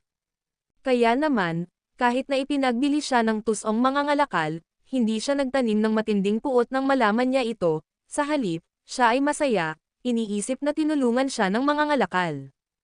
Ang bahay na pinagbilhan sa kanya ay pag-aari ng makapangyarihang pamilya Gould, kung saan si Lord Gould ay may isang napaka-promising na anak na, sinasabing, may hawak na posisyon na katulad ng isang tagapagtanggol sa isang malaking sekta. Kaya naman, ang pangalang Gould ay nagkaroon ng kahalagahan, kahit man lang sa kanilang sulok ng mundo, kung saan sila kilala bilang isang mahalagang sambahayan. Pagdating sa engranding sambahayan, si Hyuzok ay pinagtrabaho sa mahirap na trabaho araw-araw, ngunit hindi siya kailanman nagkulang sa pagkain o damit, kaya naniwala siyang tinulungan nga siya ng mga ngalakal. Matapos bantayan si Hyuzok ng ilang araw at matuklasan na ang hanggal niyang anak ay balak na magpatibay ng loob sa House Gould, labis na nagalit si Yusufzok. Ngunit iyon ay desisyon ni Hyo, at hindi nakialam o pumihil si Yusuf, ni hindi rin siya nagbigay ng anumang uri ng palihim na tulong. Bukod dito, kahit papaano ay nagkaroon ng mga kaibigan si Hyuzok, ilang mga katulong ang naging kasama niya, at magkasama silang nakatira sa isang silid, nagkukwentuhan at nagtatawanan, minsan ay nagsasanay pa ng martial arts. Gayunpaman, alam ni Yusuf na binantayan ng pamilya Gould ang kanyang hanggal na anak dahil naubos na ng batang lalaki ang lahat ng hayop sa loob ng libu-libong milya. Ibinalik siya ng mga Gould bilang isang paunang paglilitis lamang. Ngunit sa gitna nito, naganap ang isang insidente na humantong sa isang ganap na alitan sa pagitan ni Hyuzok at ng pamilya Gould. Nagsimula ito sa isang batang miss ng mga gold, na medyo pilyo. Isang araw, nang makita niya si Hyo na nagtatrabaho, sinasadya niyang utusan ito na gawin ito at iyon, pawang mga gawaing mababa ang kalidad. Noong una, kahit na inosente si Hyo, ay hindi niya alintana ang karumihan o pagod. Ngunit sa kanyang pagmamadali at katangahan, nadumihan ni Hyo ang damit ng dalaga, at doon niya sinimulang gamitin ang latigo. Sa unang hampas ng latigo, hindi umiwas o gumanti si Hyo, nakatitig lang siya ng blanko sa batang binibini. Nang hingi ng batang binibini na lumuhad siya sa pangalawang hampas, hindi lumuhad si Hyo. Sapagkat itinuro ni na Yusuf Zoc o Ruth Wilcox kay Hyo na, ang isa ay lumuluhod lamang sa langit, lupa, at mga magulang, ibig sabihin ay wala maliban sa mga ito ang may karapatang humingi nito kay Hyo Zoc. Tandang-tanda ni Hyo ang aral na ito. Maaaring simple lang siya, ngunit hindi siya naniniwalang may sino man na may karapatang paluhudan siya. Kaya, sa pangalawang hagupit, hindi siya lumuhad o gumalaw. Sa ikatlong hagupit, tinutukan ng batang binibini ang mukha niya. Noon naalala ni Hyo ang turo ni Yusuf, ang suntok sa mukha ay isang paglay sa dignidad ng isang tao. Saktan mo ang mukha ng iba, at magkikimkim sila ng sama ng loob, gaano man katindi. Sa kabaligtaran, kung may manakit sa mukha mo, parang hindi ka nila ginawang tao. Maaaring iwanan ang lahat maliban sa pamilya, dignidad, at espiritu. Nang bumagsak ang ikatlong hagupit, napatalon si Hyo. Kinuha niya ang latigo, bigla niyang inilabas ang lubid at itinali ang dalaga sa isang puno. Sinubukan ng mga katulong at tagapag-alaga na makialam, ngunit sa isang hagod lang ng braso ni Hyo, natambas silang lahat sa lupa. Pagkatapos nito, gamit ang sariling latigo ng batang binibini, sinimulan siyang hampasin ni Hyo. Hindi na ito tungkol sa pagganti ng tatlong hampas, habang hinahampas niya ito, nagtanong siya, kung marumi ang damit mo, pwede ko itong labhan, pero bakit ka hahampasin ng ibang tao? Iba ang pagtama, pero bakit ko paaasintahin ang mukha ko? Ang matigas ang ulong si Hyo ay nakatoon sa puntong ito, at dahil dito, lahat ng eksperto ng pamilya Gold ay nagtulungan upang supulan siya, ngunit ang sinumang lapitan ay sinalubong ng walang awang latigo ni Hyo. Tinamaan nito, bawat isa sa kanila ay nabasag ang balat at natapon ang dugo, at bumagsak at hindi makagalaw. Ang mga taong ito ay nagsasanay ng body cultivation at napakalakas, ngunit ang latigo ni Hyo ay kayang-kaya silang patayin. At noon lamang napagtanto ng pamilya Gold sa gulat na ang hanggal na kanilang binili ay isa palang makapangyarihang tao. Sabi ng tatay ko, kapag sinampal mo ang mukha ng isang tao, gagawin nila ang lahat para makaganti sa iyo, kaya ang pinakamagandang paraan ay patayin mo muna sila, sabi ni Big Bull. Pero hindi pa nakapatay ng kahit sino si Big Bull noon, at ayoko ring makapatay ng kahit sino ngayon. Kaya kung talagang may hinanakit ka sa akin, hihintayin ko na lang na maghiganti ka. Pagkatapos magsawa, binitawan ni Hyo Zoc ang latigo at naglakad palayo. Sa kabaligtaran, sa looban ng pamilya Gold, mayroong isang eksena ng mga taong umiiyak at nakahiga sa lupa. Totoo ngang may mga eksperto ang pamilya Gold at malaki ang kanilang sambahayan, ngunit si Hyo Zoc, isang Grandmaster rank fighter, ay hindi nila kayang kalabanan. Pagkaalis ni Hyo Zoc, sinundan siya ng dalawang katulong. Sawang-sawa na ang mga katulong na ito sa pang-aabuso, kaya sinamantala nila ang oras na dominante si Big Bull at sumama sa kanya para umalis. Uminom si Yusuf Zoc ng isang palayok ng alak sa isang maliit na tavern at naghiyawan para sa Big Bull. Ang matigas ang ulo ng batang ito ay isang magandang katangian, tunay ng sarili niyang kadugo. Bukod dito, hinarap niya ang sitwasyon ng may pagtitimpi at hindi pinatay ang buong pamilya, na sana'y nangyari kung ang matandang demonyong si Zoc mismo ang pumatay. Pagkatapos umalis sa pamilyang Gold, tumungo patimog si Hyo Zoc kasama ang dalawang kasama. Bagamat mabagal ang kanyang pag-iisip, ang kanyang dalawang kasama ay matalino at tuso, at si Big Bull naman ay masunurin, kaya't magkasamang tumungo patimog ang tatlo. At tumakbo sila ng 3 buwan. Pagkalipas ng 3 buwan, sa ilalim ng gabay ng dalawa niyang kasama, kahit papaano ay narating nila ang isang malaking sect at nakibahagi sa entry assessment. Narinig din ni Yusuf Zoc ang dalawang kasama na sinabihan si Hyo Zoc na itago ang kanyang mga kakayahan at huwag ipakita ang kanyang tunay na kasanayan hanggang sa isang kritikal na sandali, ito ang tinatawag na lobo na nakadamit tupa. Tunay ngang matatalas ang dalawang kasama, at naisip din ni Yusuf Zok na mabuti para kay Hyuzok na kasama niya ang dalawang matatalinong taong ito. Hindi nakakagulat na silang tatlo ay naging mga disipulo ng sektang iyon at pagkatapos ay nagsimula sa isang nakakabagot na paglalakbay ng paglilinang, pag-aaral, at iba't ibang misyon at iba pa. Simula nang sumali si Big Bull sa sekta, hindi na siya binabantayan ni Yusuf Zok araw-araw kundi nag-check-in na siya kada 2 araw, minsan nga ay kada 2 araw pa. Maswerte si Big Bull at nagkaroon ng magandang buhay. Sa sekta, nakuha niya ang atensyon ng isang tagapagturo na nag-alaga sa kanya at maingat na nagturo. Mabilis din ang naging pag-unlad ng dalawa niyang kasama. Gumaan ang pakiramdam ni Yusuf Zok, tunay na gumaan ang loob. Ito ang totoong buhay, magiging maganda ang kinabukasan ni Hyuzok, tiyak na magiging maganda iyon. Pagkalipas ng 10 taon, silang tatlo ay naging mga inner sect disciples. Pagkalipas ng 20 taon, silang tatlo ay naging mga pangunahing disipulo. Sa parehong taon, isang engranding kompetisyon ang ginanap sa planeta, at napanalunan ni Big Bull ang unang pwesto, habang ang dalawa niyang kasama ay pumangalawa at pumangatlo, na siyang dahilan kung bakit naging isang nagniningning na bituin ng planeta si Hyuzok. Bagamat simple pa rin ang kanyang pag-iisip, naging mas matatag na siya at naging mas matalino rin. Gayun din, sa parehong taon, naganap ang isang mahalagang pagbabago sa buhay ni Hyuzok. Isang taksil na paksayon sa sekta ang nagkunwari sa kanya, na muntik nang ikinamatay niya. Ang dahilan ay dahil gustong-gusto siya ng pinuno ng sekta at balak niyang ipakasal ang kanyang anak kay Big Bull, ngunit hindi pumayag si Big Bull. Bukod dito, ang anak na babae ng pinuno ng sect ay hindi maganda ang ugali, yung tipo ng taong maluwag ang baywang. Hindi sumang-ayon si Big Bull, at hindi masyadong nagsalita ang pinuno ng sect dahil si Big Bull ay isang talento ng sect. Nang sabihin niyang may asawa at anak siya sa bayan, walang karapatang igiit ng pinuno ng sekta. Pero itinuring ng anak na babae ng pinuno ng sekta na kawalang galang ang pagtanggi ni Hyuzok, kaya nilason pa talaga niya ito. Pinanood mismo ni Yusuf Zok ang paglason ng kontrabidang babae sa kanyang anak, ngunit nagngingit-ngit siya at hindi nakialam, gustong makita kung paano ito haharapin ni Hyuzok. Hindi namatay si Hyuzok sa lason, ngunit isa sa kanyang 2 kapatid ang nalason matapos inumin ang sopas na para sa kanya. Matapos dumating sa mundong ito, muling nagalit si Big Bull, at sa pagkakataong ito ay nakapatay na siya ng isang tao, at ito ay ang anak mismo ng pinuno ng sect. Gaya ng kasabihan, buhay para sa buhay, doktrina ng langit at katarungan sa lupa. Matapos patayin ang anak na babae ng pinuno ng sekta, sa wakas ay nagsimula na siyang mahulog sa kapalaran ng walang katapusang mga paghabol.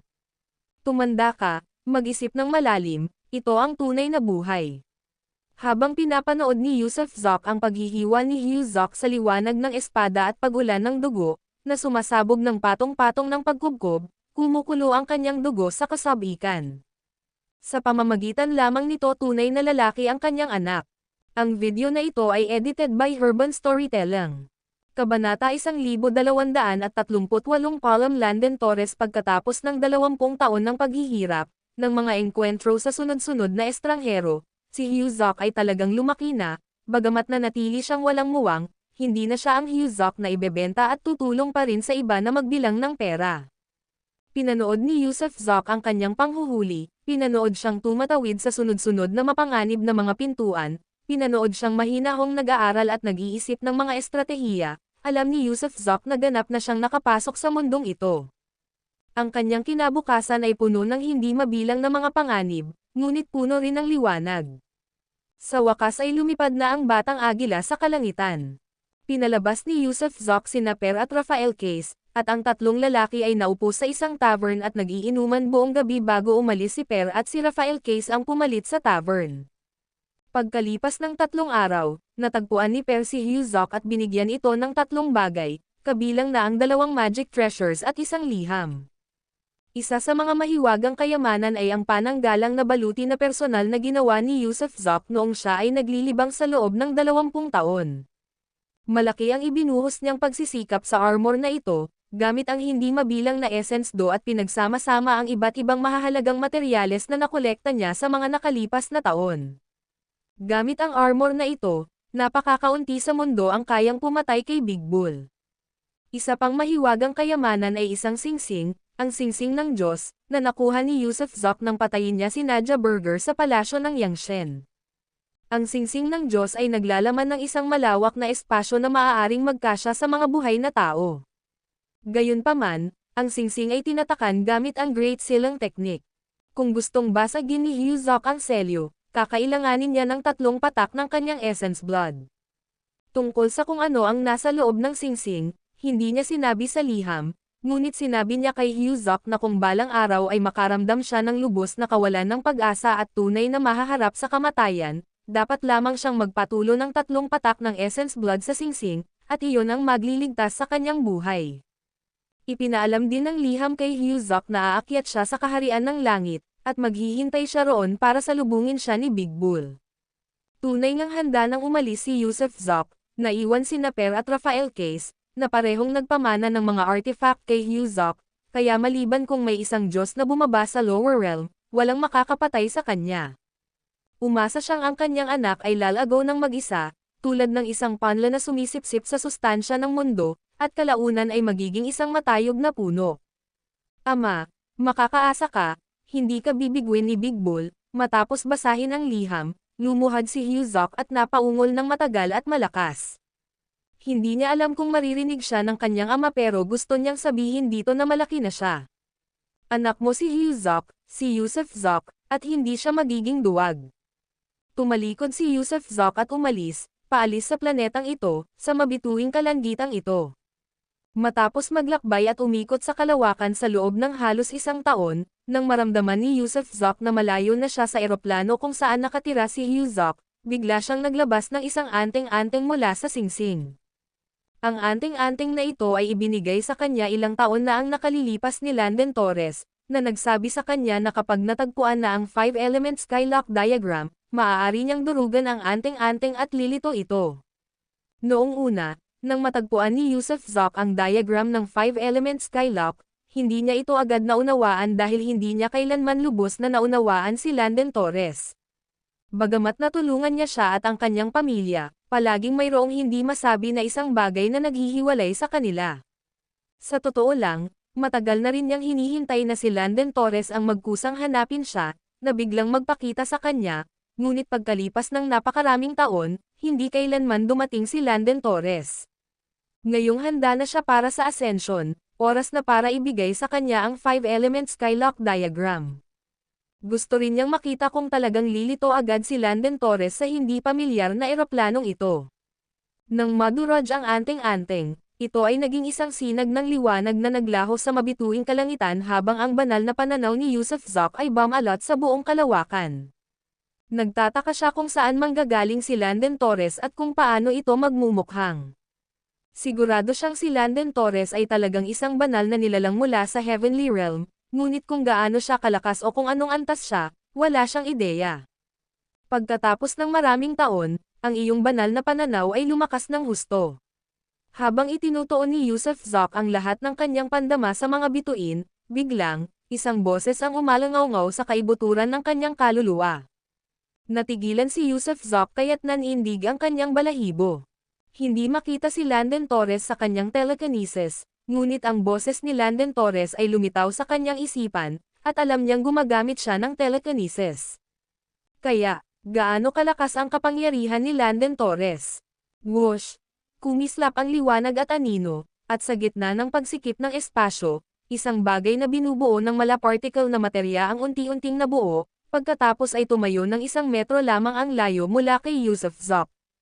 Ito pa rin ang anyo mula libu-libong taon na ang nakalilipas, ang parehong Landon Torres pa rin. Pinaikit ni Yusuf Zok ang kanyang mga mata, pagkatapos ay agad na kinuha ang mapa ng 5-element Skylock at sinabing, "Senyor, ang iyong mapa, at, nasaan si Little Blind?" Noon pa man ay sinusundan na ni Little Blind si Landon Torres, ngunit sa pagkakataong ito, hindi na dumating si Little Blind. "Huwag mo itong ibigay sa akin, maghanap ka lang ng extra space ring at ilagay ang mapa doon." Umatras ang energy body ng ilang hakbang, na parabang talagang kinatatakutan ni Landon Torres ang mapang ito, at pinayuhan si Yusuf Zok na ilagay ito sa isang singsing. Hindi ako takot sa mapang ito, ano ang kinatatakutan mo, Senyor? Sabi ni Yusuf Zok habang inilalagay ang mapa sa isang walang laman na space ring. Bahagyang ngumiti si Landon Torres nang hindi nagpapaliwanag ngunit tiningnan si Yusuf Zok mula ulo hanggang paa nang may kuryosidad at sinabing, mas malakas ka na naman, tunay ngang napakaswerte mo. Bukod dito, nabalitaan kong nakapasok ka sa Land of Tears of Gods, napakaraming tao sa Heavenly Realm ang naniniwalang patay ka na, pero alam kong hindi ka mamamatay, at sa katunayan, buhay ka pa. Ah, alam mo rin yan. Tumaas ang kilay ni Yusuf Zok at biglang nagtanong, kung gayon kilala mo ba ang 8 taong nagtatangkang pumatay sa akin noon? Hindi sila ang taong kaya mong harapin ngayon. Pero gusto kong malaman kung sino sila. Masisiraan ka ng loob kapag nakilala mo sila. Ako ang isa sa mga taong lumalakas mula sa mga pagsubok. Ang 8 dakilang pamilya ng kaharian sa langit, si Stephen Goodman ng pamilyang Goodman, si Nolan Burger ng pamilyang Burger, si Nash Chimay ng pamilyang Nash, si Iris Arellano ng pamilyang Arellano, si Lawrence Watts ng pamilyang Watts, si Sia Yuhei ng pamilyang Sia, si Dennis Schwartz ng pamilyang Schwartz. 1, 2, 3, 4, 5, 6, 7 iyan. Sino ang ikawalo? Natigilan si Yusuf Zok habang nagbibilang, may isa pa ring kulang. May koneksyon sa akin yung isa pa. Sabi ni Landon Torres nang may bahagyang ngiti. Apelyido Torres. Biglang tinaas ni Yusuf Zok ang kanyang kilay, pagkatapos ay huminga ng malalim at sinabing, dapat ay nahulaan ko na ikaw, Senyor, ay isa rin sa 8 dakilang pamilya ng Heavenly Realm. Yung isa naman ay Abdiel Torres, halos nakababata ko lang na kamag-anak. Nagkibit balikat si Landon Torres. Nako, simpleng tugon ni Yusuf Zok. Nang walang sinabing seryoso, wala siyang nakitang pangangailangang ipaalam kan-inuman ng maaga kung sino ang plano niyang patayin. Hehe, nang makita ang ekspresyon ni Yusuf Zok, tila nabasa ni Landon Torres ang iniisip niya, ngumiti lamang ng bahagya, pagkatapos ay nag-isip sandali bago sinabing, ang kaharian ng langit ay hindi kasing ganda ng iniisip mo, at ang iyong kapalaran ay hindi kasing kakaiba ng iniisip mo. Sa mundong ito, sa loob ng 3,000 immortal na kaharian at hindi mabilang na trilyong mundo ng mga mortal, maraming taong katulad mo. Ang kanilang magiging destinasyon din sa huli ay ang kaharian sa langit. Kaya naman, hindi ko inirerekomenda na umakyat ka sa kaharian ng langit. Pagkatapos ng iyong pag-akyat sa langit, mapagtatanto mo na ang iyong kapalaran kumpara sa iba ay pare-pareho lamang. Sinusubukan mong sirain ang tiwala ko sa sarili ko, di ba? Tumawa si Yusuf Zok. Nagsabi lang ako ng ilang katotohanan para ihanda ang isip mo. Siyempre, alam kong tiyak na pupunta ka sa kaharian ng langit.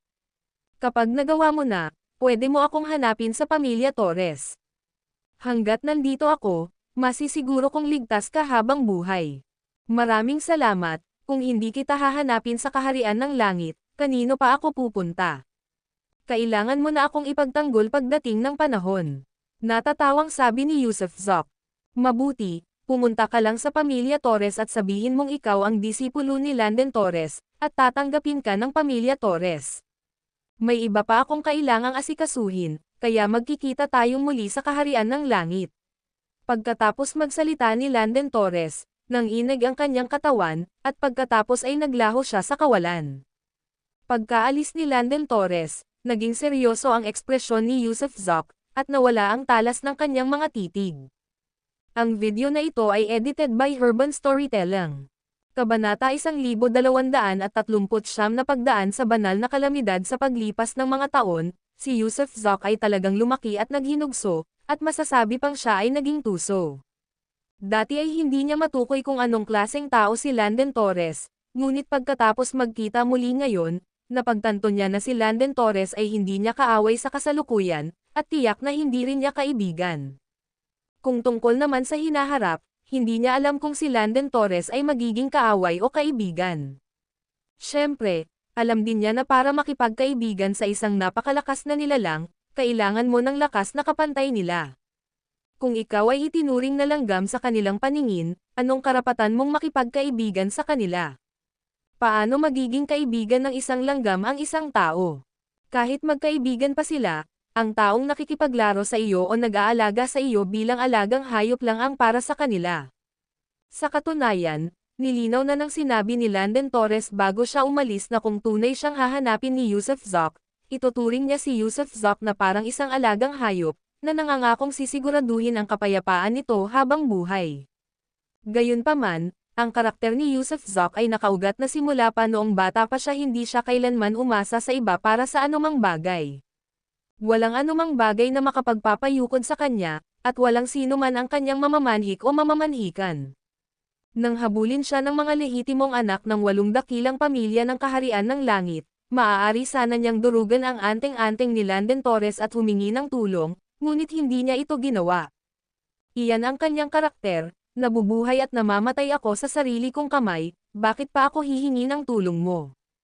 Kung hihingi siya ng tulong, malaki ang utang na loob niya, at ang ilang utang ay napakalaki para mabayaran, kahit buhay pa ang bayaran.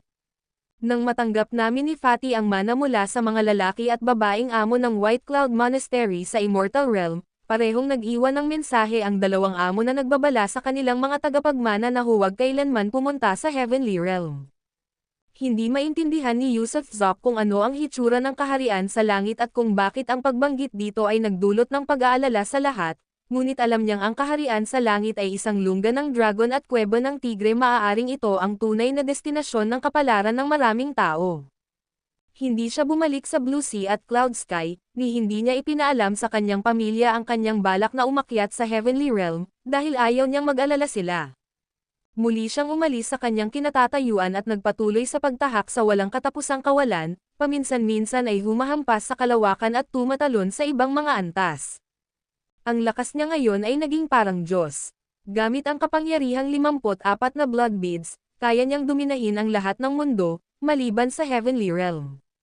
Matapos maglakad ng 3 taon, hindi na alam kung saang eroplano siya narating o kung nasaan siya, naupo siya sa tuktok ng isang bundok sa isang malayong planeta pagkatapos umalis sa eroplano kung saan nakatira si Hyuzok. At lumayo siya kay Hyuzok, dahil na rin sa ayaw niyang maagaw ang atensyon ng mga tao sa Heavenly Realm patungo sa kanya. Sinimulan niya ang kanyang pag-atres, gumagawa ng mga huling paghahanda, at handa na ring akitin ang tunay na kapigatian ng mga Diyos. Dahil ganap nang nakumpleto ang kanyang karera bilang isang Immortal Emperor ng 9th rank, isang huling hakbang na lang ang kailangan niya para automatikong maakit ang mga ordained tribulations. Matapos ang mahinahong paghahanda sa loob ng 7 araw at gabi, sa wakas ay binuksan niya ang ikatlong mata ng langit, at tumusok sa kawalan. Buzz buzz buzz, saan man tumingin ang ikatlong mata, sisibog ito, at mabilis niyang hihigupan ang enerhiya, na magpapahusay sa kanyang nascent soul. Matapos lamang masipsip ang enerhiya mula sa 2 bituin, ang kanyang nascent soul ay nagpakawala ng isang bigla, at agad na naramdaman ang paggalaw ng kanyang kaluluwa. Himinulat niya ang kanyang mga mata at tumingin sa langit. Sa kalangitan, natipon ang maitim na ulap, walang tigil na nagbabanggaan ang kulog at kidlat sa loob ng mga gumuguhong ulap, na naglalabas ng mahinang dagandong, at ang mapang-ipong atmosfera ay nagpahirap sa paghinga. Maging si Yusuf Zoc ay naramdaman ang pagpintig ng mga purple blood beads, at ang sarili niyang daloy ng dugo ay bumilis ng kusa. Ito ay isang palatandaan, na nagpapahiwatig ng panganib at krisis, na sumisimbolo ng isa na namang balakid sa buhay ng isang tao. Ngumiti ng bahagya si Yusuf Zoc. Matapos ang mga taon ng pagharap sa hangin at ulan, ng pagharap sa hindi mabilang na mga panganib na nagbabanta sa buhay, lumaki ang kanyang kawalan ng pakialam sa lahat ng bagay. Hindi siya kailanman natakot sa mga krisis tulad ng mga paghihirap, ang tanging kinatatakutan niya sa mundong ito ay ang sangkatauhan. Dahan-dahan niyang pinakawalan ang kanyang Taiji Trugang bilang depensa, nag-isip sandali, pagkatapos ay itinanam ang Chen Kun staff sa tabi niya at dahan-daang iniladlad ang kanyang Dao domain. Boom! Matapos ang lahat ng paghahanda, sa wakas ay dumagundong ang unang kulog. Ito ay mahina, mas mahina pa kaysa sa dark space-time. Hindi siya lumaban, hinayaan lamang siyang mabalot ng kulog. Kung nais mong tunay na malampasan ang kapigatian, dapat mong tiisin ang pagtitimpi ng kapigatian. Isa-isa, 3 hampas, at hindi siya nasaktan, kahit isang hibla ng buhok ay hindi nasaktan. Ngunit nang tumama ang ika-4 na kidlat, Tahimik itong dumagundong, at ang kanyang mga purple blood beads ay mabilis na nagbigay ng senyales ng alarma.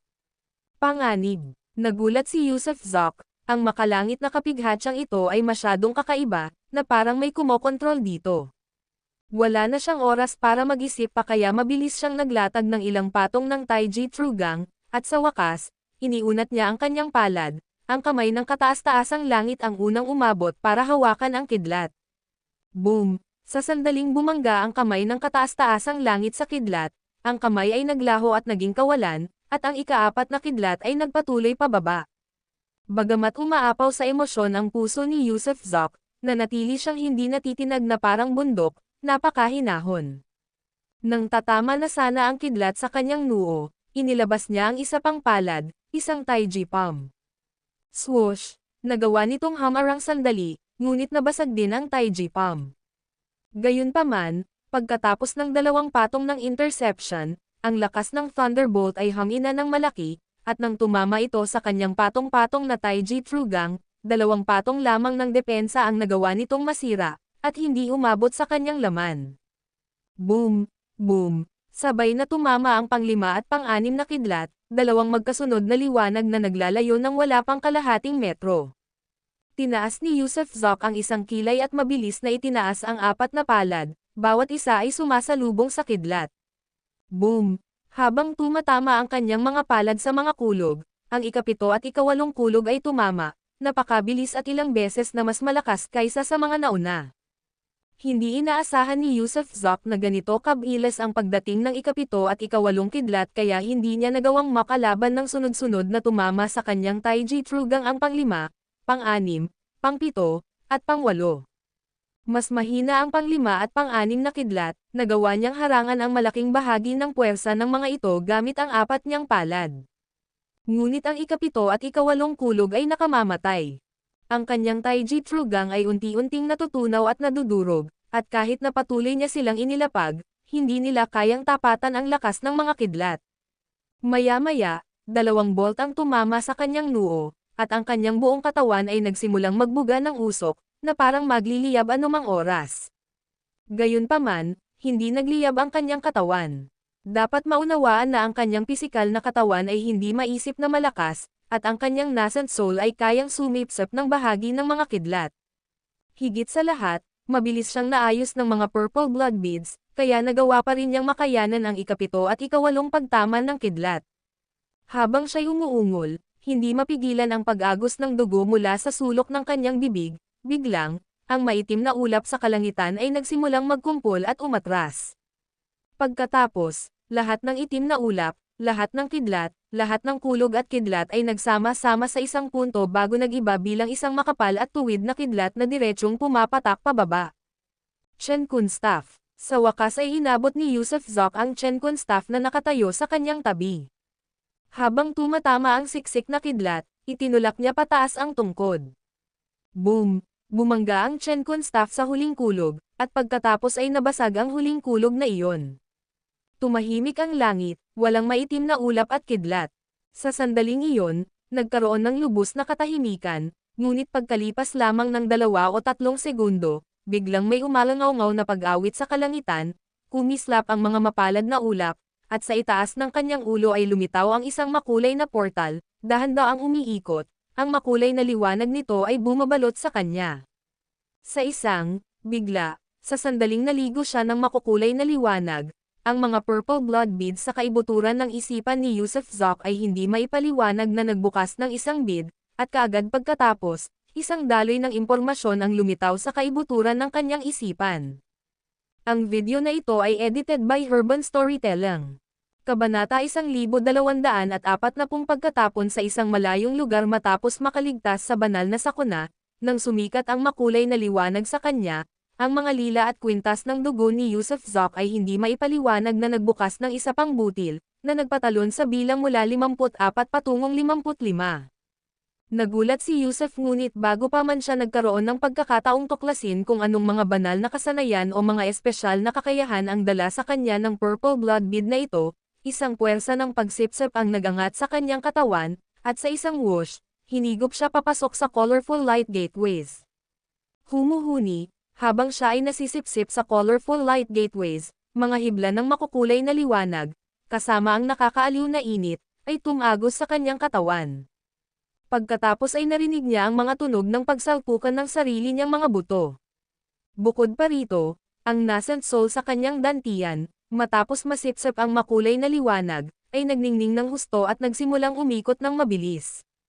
Habang walang tigil na umiikot ang nascent soul, malinaw na naramdaman ni Yusef ang pagkatunaw nito.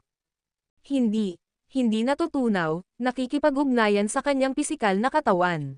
Oo, kapag naging isang banal na nilalang, wala nang pag-uusapan patungkol sa pagkakaroon ng isang bagong taong kaluluwa.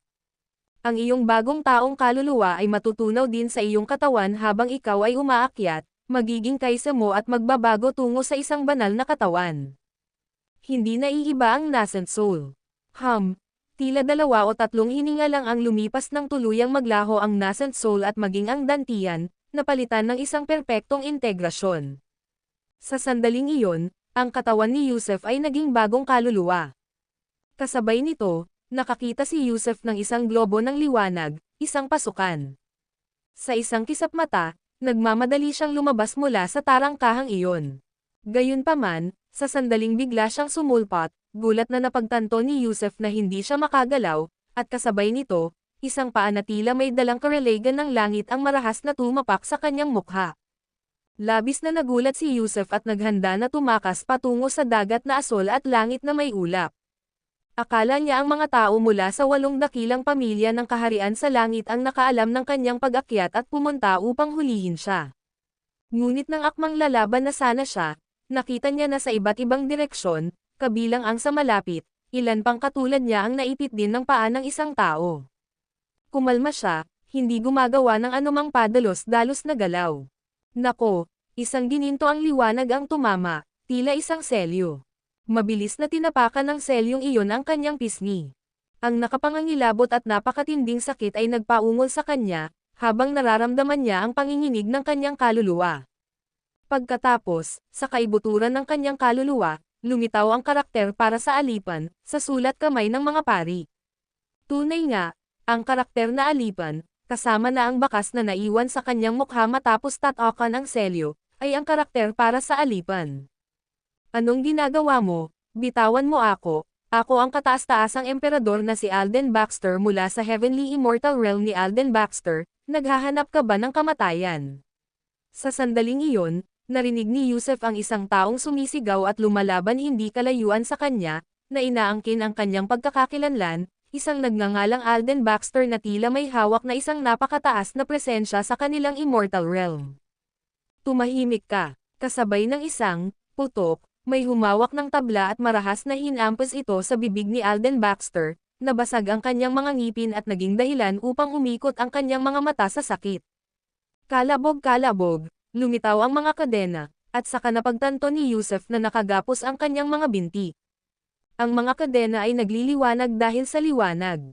Nang inabot niya gamit ang kanyang telekinesis, parang tinusok ito, na nagdulot sa kanya ng matinding kirot.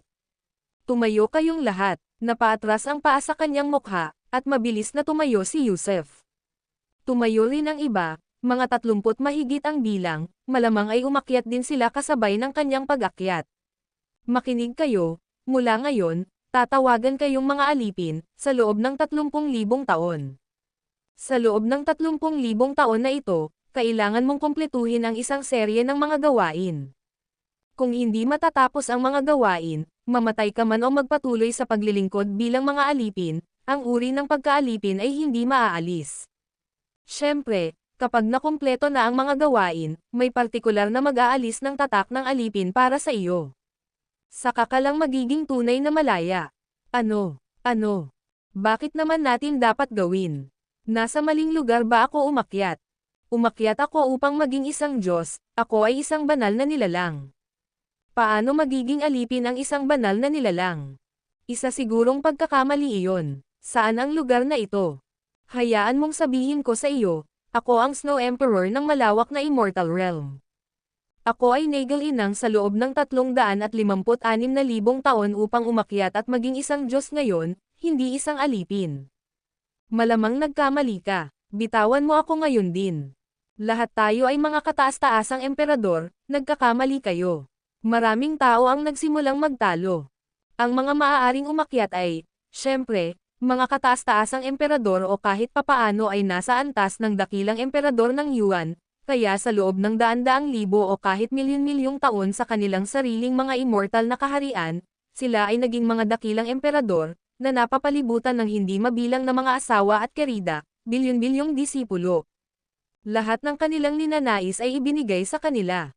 Kaya naman, ang biglaang pagpilit sa kanila sa isang napakalaking pagbabago ng mga papel ay nagpagalit sa kanila. Yung mga nagsalita pa lang, sampelan ninyo ang inyong mga sarili sa mukha, dahil hindi ninyo alam ang lugar ninyo. Ngumisi ang taong nagbibigay ng mga tagubilin at, nang walang anumang paligoy-ligoy, humigit kumulang 100 matipunong lalaki ang sumugod sa karamihan dala ang mga sagwa na sumasampol sa mukha, at malakas na hinahampas ang bibig ng mga emperador na ito. Isang hampas, nabasag ang mga ngipin at nahati ang mga bibig, 2 hampas, nabasag ang mga buto, sa ikatlo, wala ni isa sa kanila ang nakatayo. Siyempre, 3 hampas lang ang natanggap sa kabuuan. Pagkatapos ng ikatlo, umatras ang matipunong lalaki. Ngumisi ang instructor, hindi kami nagkakamali, ikaw ang mali. Ang lugar na ito ay tunay ngang ang kaharian ng langit, ang mundo ng mga banal na nilalang. Gayunpaman, hindi ka pa karapat-dapat sa kabanalan. Kayong maliliit na langgam mula sa mababang kaharian ay tumubo na ng mga pakpak at umakyat, akala ninyo'y kayo'y naging mga Diyos na.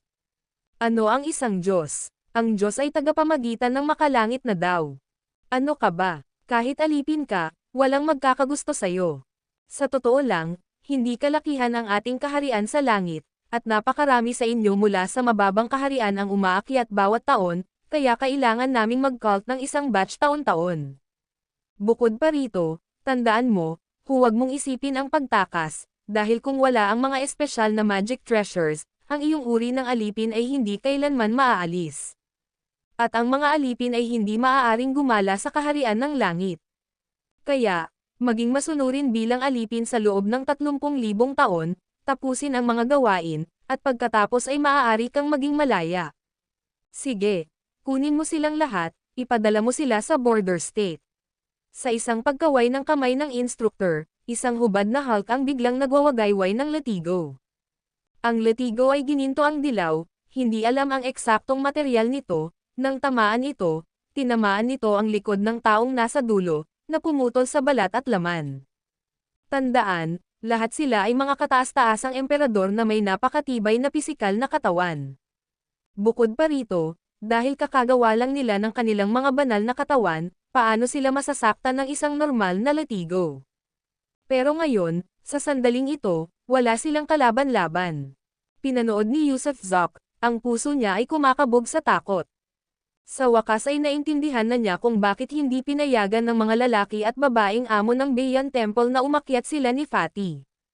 Ito ang mundo ng mga Diyos, isang mundo kung saan kahit ang mga dakilang emperador ay kailangang maglingkod bilang mga alipin sa loob ng 30,000 taon pagkatapos umakyat. Ang mga kadena sa kanyang mga paa ay lubhang mabigat. Kung ikukumpara sa isang bagay na may katumbas na bigat, makukumpirma ni Yusuf Zok nang may lubos na katiyakan na ang mga kadena ay kasing bigat ng mga bituin, marahil ay mas mabigat pa kaysa sa mga planeta, kaya walang pagkakataong lumipad, walang pagkakataong tumakbo, at malamang, walang pagkakataong makawala. Siyempre, nang hindi lubos na nauunawaan ang sitwasyon, napagpasyahan ni Yusuf Zok, ang kilalang-kilalang si Zhang na demonyo, na mas mabuting manatili na lamang sa kanyang harapan. Bukod dito, naisip niya si Ember Vance, naisip niya si Fatih. Noong una silang dumating sa Immortal Realm, sila rin ba ay tinatakan at ipinadala sa pagkaalipin? 30,000 taon, napakatagal na panahon, no? Hey! Ito ba ang kaharian sa langit, ang mundo ng mga banal na nilalang? Kawili-wili, sa sandaling iyon, hindi naman masyadong pesimista si Yusuf Zok, sa katunayan, nakaramdam siya ng kaunting pagkaaliw sa loob niya.